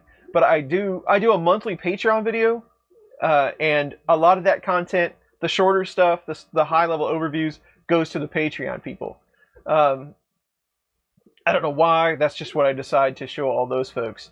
So I have done that type of video, but maybe now that I have even more boards, since that's been probably like right when the Big Tree Tech stuff started coming out. That was probably then. I don't remember which boards were in there, but that might be a good idea.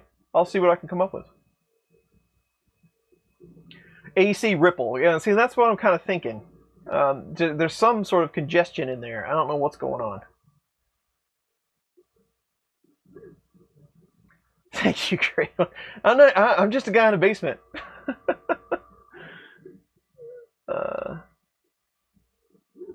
See you later, Lenny.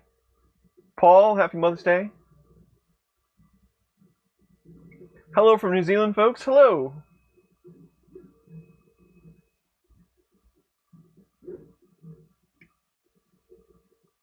call a tow truck.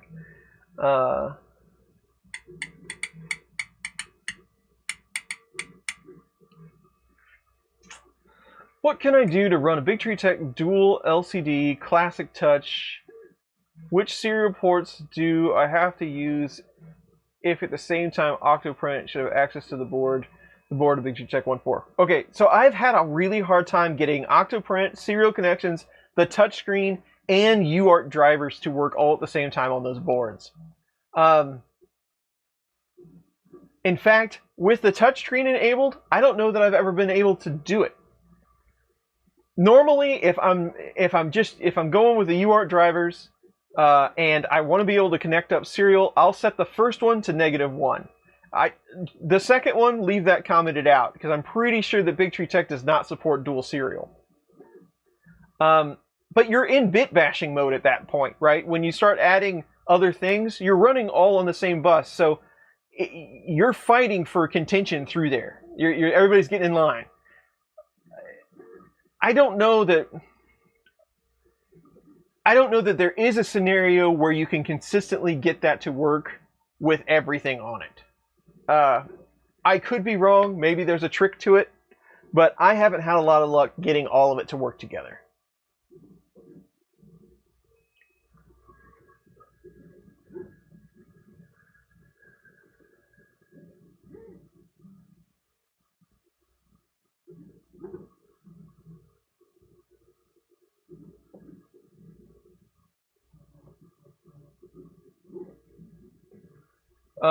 Redo bed leveling. I use baby stepping a lot, and you can use that at any point. I set it in the Z Pro offset mode, so that does work.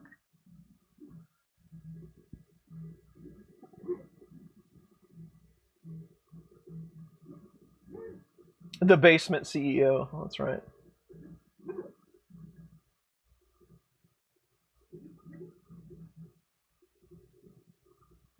In the other Chris in the basement.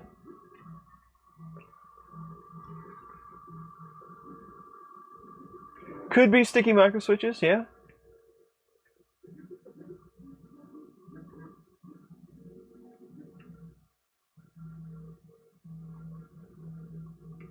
You like the NeoPixel, huh?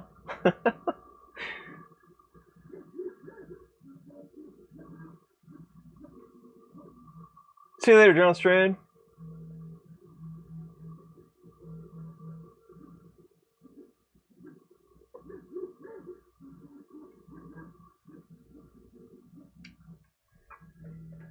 Oh, our Benchy's getting there.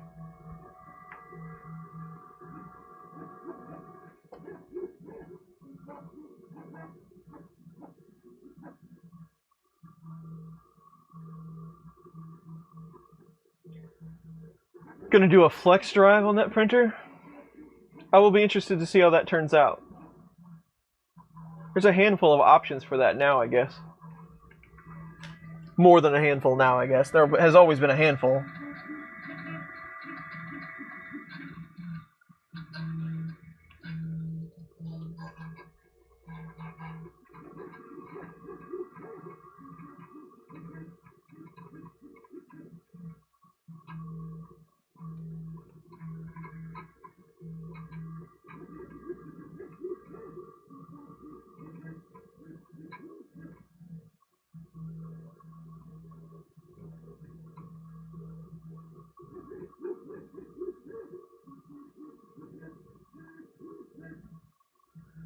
Why would you continually baby step when the Z Pro offset never changes? Not sure what you mean.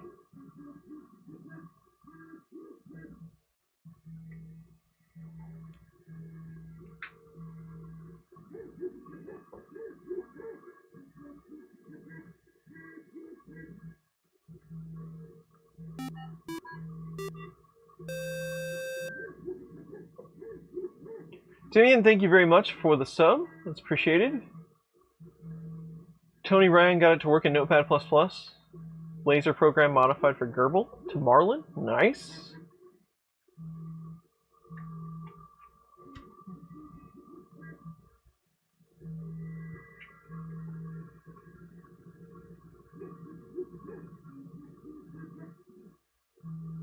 You get phantom trigger on Y randomly using switches and 2209s.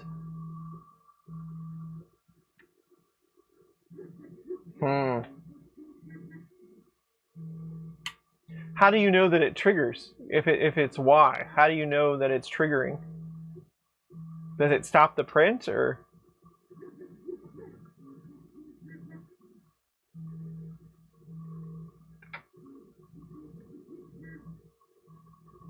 Oh, thank you, Chris Colada. Yes. Those probes change. Most of the probes will change, especially based on temperature. You can get changes.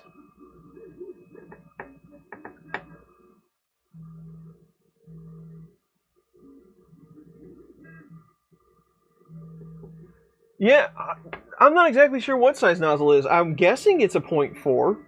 I don't know. There's really nothing in the documentation that tells me that. I looked on their website.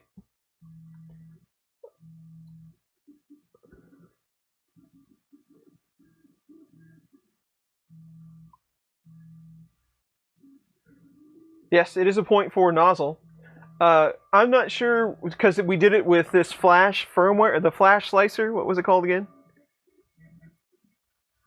Flash print. We used Flash print, so I'm not exactly sure what speed it's going to run at. It told me 60 millimeters a second, but you know how that goes.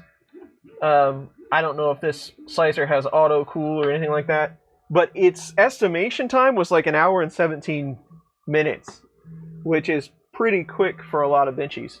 So there you go. I'm not sure what what laser height did it use. It used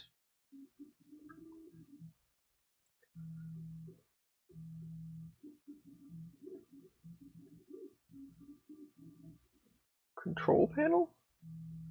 Nope.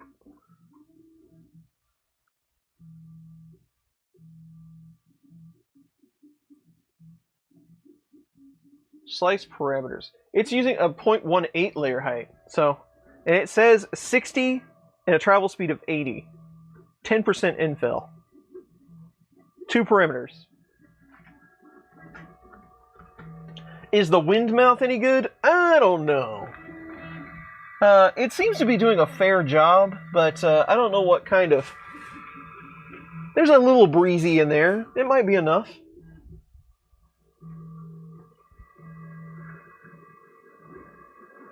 We're going to try to print ABS in here, Paul. We'll see how it goes.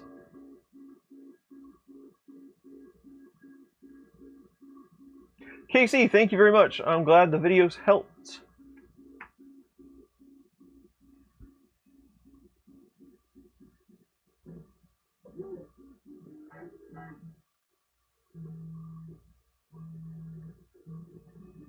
OpenPNP. OpenPNP causes errors during homing. Gotcha. So it'll fail every once in a while.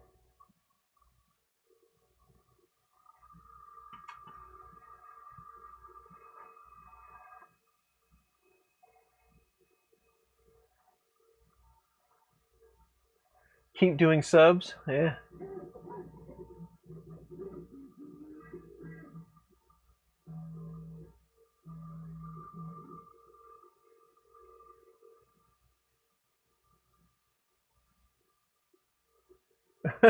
Yeah, people ask me that a lot. Is that a homemade ATX-based temperature-controlled soldering iron? I wish it was. I wish I was that cool. I just happened to set my soldering iron station on top of my bench power supply that I made out of an ATX supply. So it looks a lot cooler than it is. Mini old Joel Telling does set on top of there most of the time. But no, they are 2 separate units. Brian Vines is here and wants to start over. I'm sorry, Brian. You'll have to rewind, like VHS.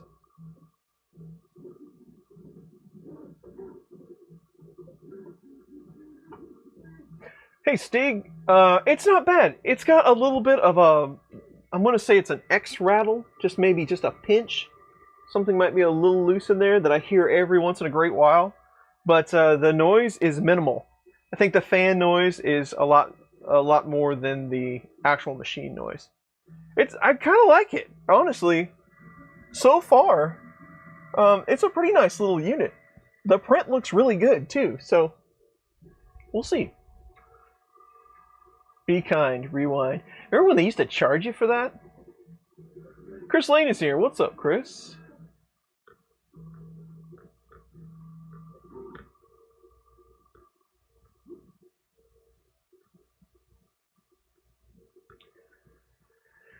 How to set voltage for a 2209? Well, there's two ways. So you can either use the 2209 in standalone mode, and depending on the board you buy, it might either be defaulted to that mode, or you have to solder some pads to get it into that mode, which can be really confusing. That's based on the brand.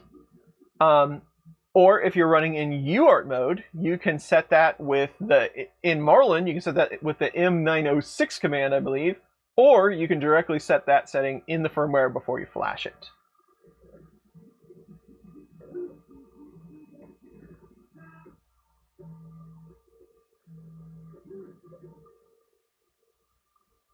It does. It has a time left on the screen, so it's giving me 7 minutes. Does it flash and forge? No. It does. It'll only do one or the other. 2 printer projects at the same time. Yeah, it's a nice little unit. Not bad. It'll look good on the shelf.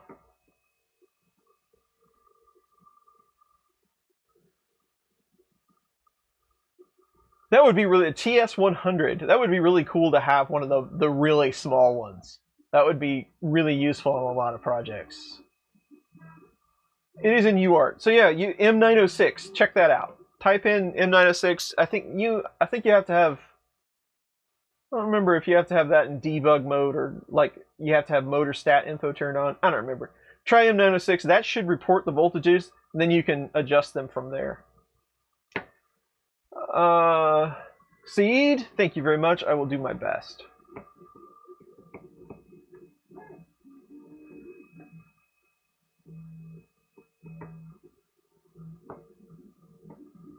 Mr. Simlet, I really appreciate your kind words. I'm glad you like the videos.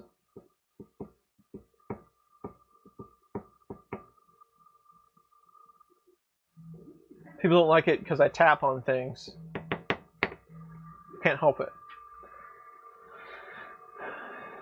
Just printed ABS on stock Ender 3, no enclosure. Feeling multicolor.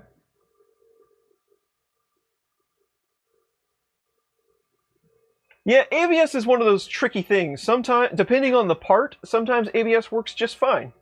And then you run into the certain part when you're printing ABS, and it won't print no matter if it was the hottest day on the equator.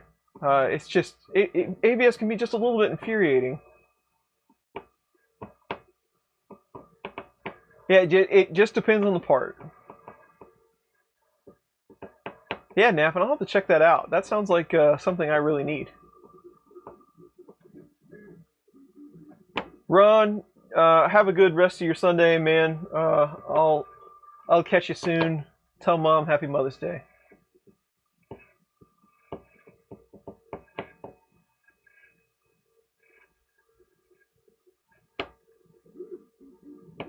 Using your glitter filament and then you're going to paint it? I don't know, Martin. Have I used a CraftBot printer before? I have not. I have 0 experience with CraftBot.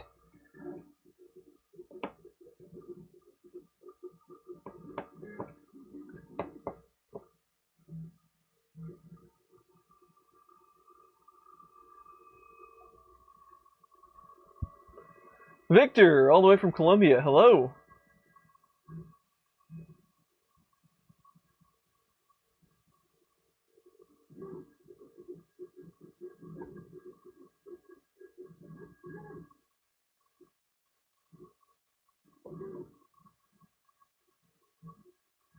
Cliff is here. What's up, Cliff? Haven't seen you in a bit. I don't even remember the last stream we did. When was the last time we streamed? Was that the giveaway stream? That's been a while ago.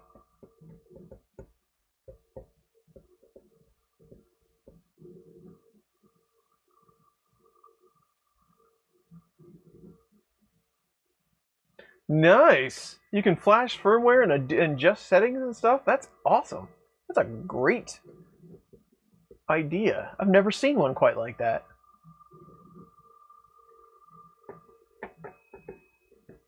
Mac and cheese. I was watching TV. I don't know why this thought came over me, but I was watching TV and they were, I don't even remember what show it was, but they were like, it wasn't American Pickers, but it was some where they were going to make a deal. They were something to make a deal, and so they shook on it. My first thought was, look at them handshaking like this is 2019. That's terrible, but I think that's the world we live in.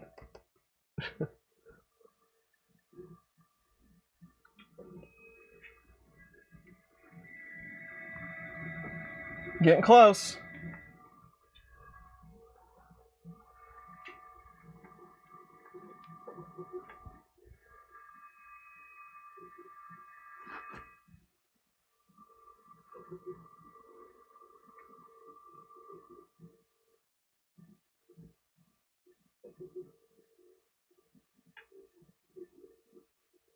Well, this has been a fun afternoon.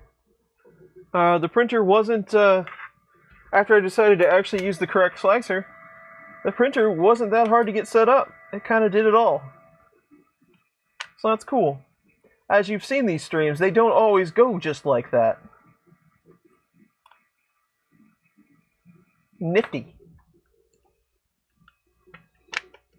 Print gloves and TPU.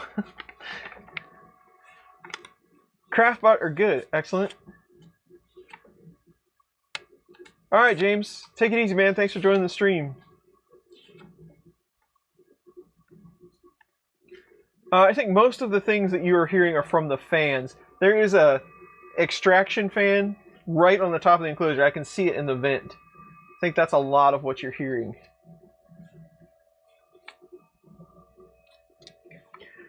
Clint, I don't think that it is possible to upload to that. Well, I mean, if you have Marlin set right, but I don't know that Octoprint would take that file. I think it would probably say, hey, that file's not compatible. So I don't think Octoprint would let you. Now, you could probably do some tricky stuff in Linux to get it into that file system, but I don't think it's going to let you.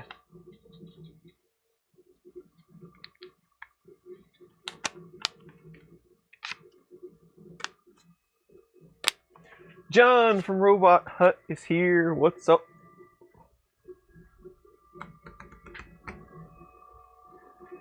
Put away my toys.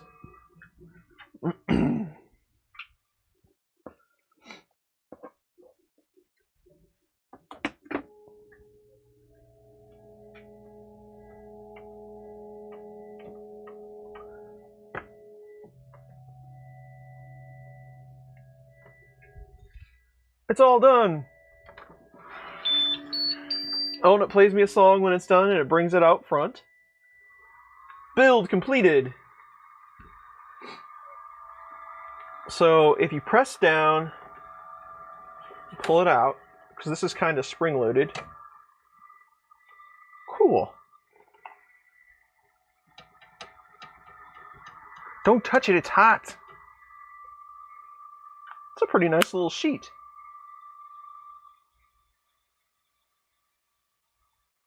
Probably could have gone just a little bit colder. A little more part cooling would be nice to see, but that is not the worst benchy I've ever seen. By far.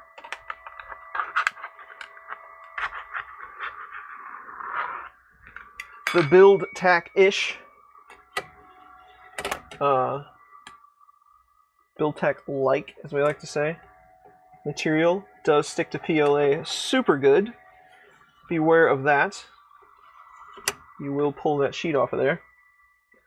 So let's have a look at this guy. He's got just a few little strings on him. Like I say, I think we probably get just a little bit nicer print if we went to about 10 less degrees on that filament.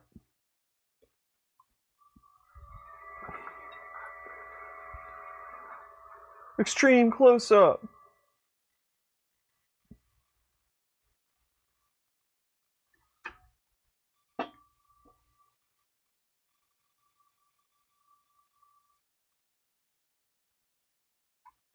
So there you go. Where's the pokey tool? So there are, it's going to be really hard to see for you guys. There are a few strings there, it's pretty normal. There are a few strings on top here from the smokestack, and there's a couple in between here in the wheelhouse. And then on the other side, you can see them in between the wheelhouse there. But they're very, very fine strings. Just some slight adjustment. I think you could get rid of those pretty easy. This was a fairly quick print. We ended up 1 hour and 16 minutes, which is pretty nice. You can see that overhang right here. We missed a couple of layers right down here at the bottom. Again, a little more part cooling, a little less temperature. Probably get that tuned in. It'd probably do just fine. Up in here, you do see the regular artifacts that we see. Top and bottom of the porthole. Again, a few strings. You have a few remnants of layer change there. So it's definitely putting that at the nearest setting, I would guess, just to get it done a little faster, because that was a pretty quick print time. Transparency, you're going to see that infill no matter what, so we really can't tell. Usually you would see, so if we did the seam, there's all different kinds of seam settings, towards the back, consistent, all that, but a lot of times, a lot of slicers will put it back in here, so you're going to see some blobs, but not here. So you can almost make out what that's supposed to say. So that's pretty cool. It is a 1/8 layer height, so a little finer than the 2/0 that we usually run. Side looks real good. Bottom looks real good.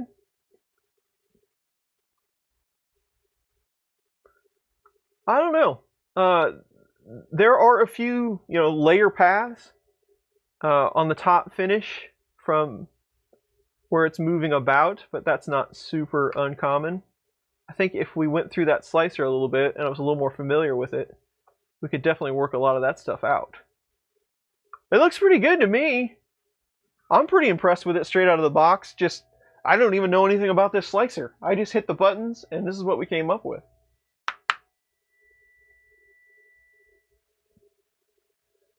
Must be all the COVID hand washing. Yeah, you caught me on a good day. I actually cut my fingernails.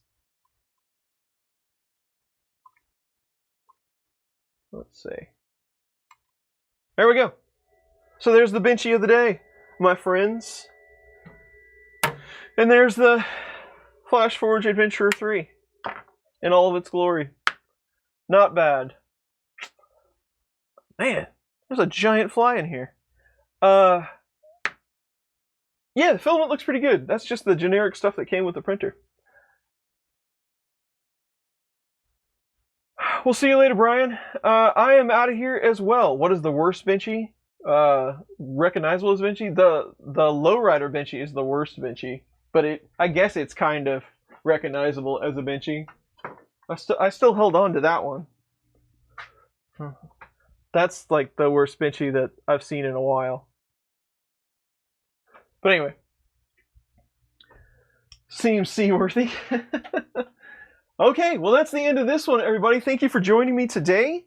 Flashforge Adventurer 3 is in the books. We will do some testing on it, get a review out, see how it goes. Looks to be a pretty nice machine, all in all. We got up and running pretty quick. They do have their own firmware, their own software, but we'll test that out as well. So we'll see how it goes. But that's it. Thanks, everybody. Thank you for the tips. Thank you for the subs. It's always appreciated. You guys support me.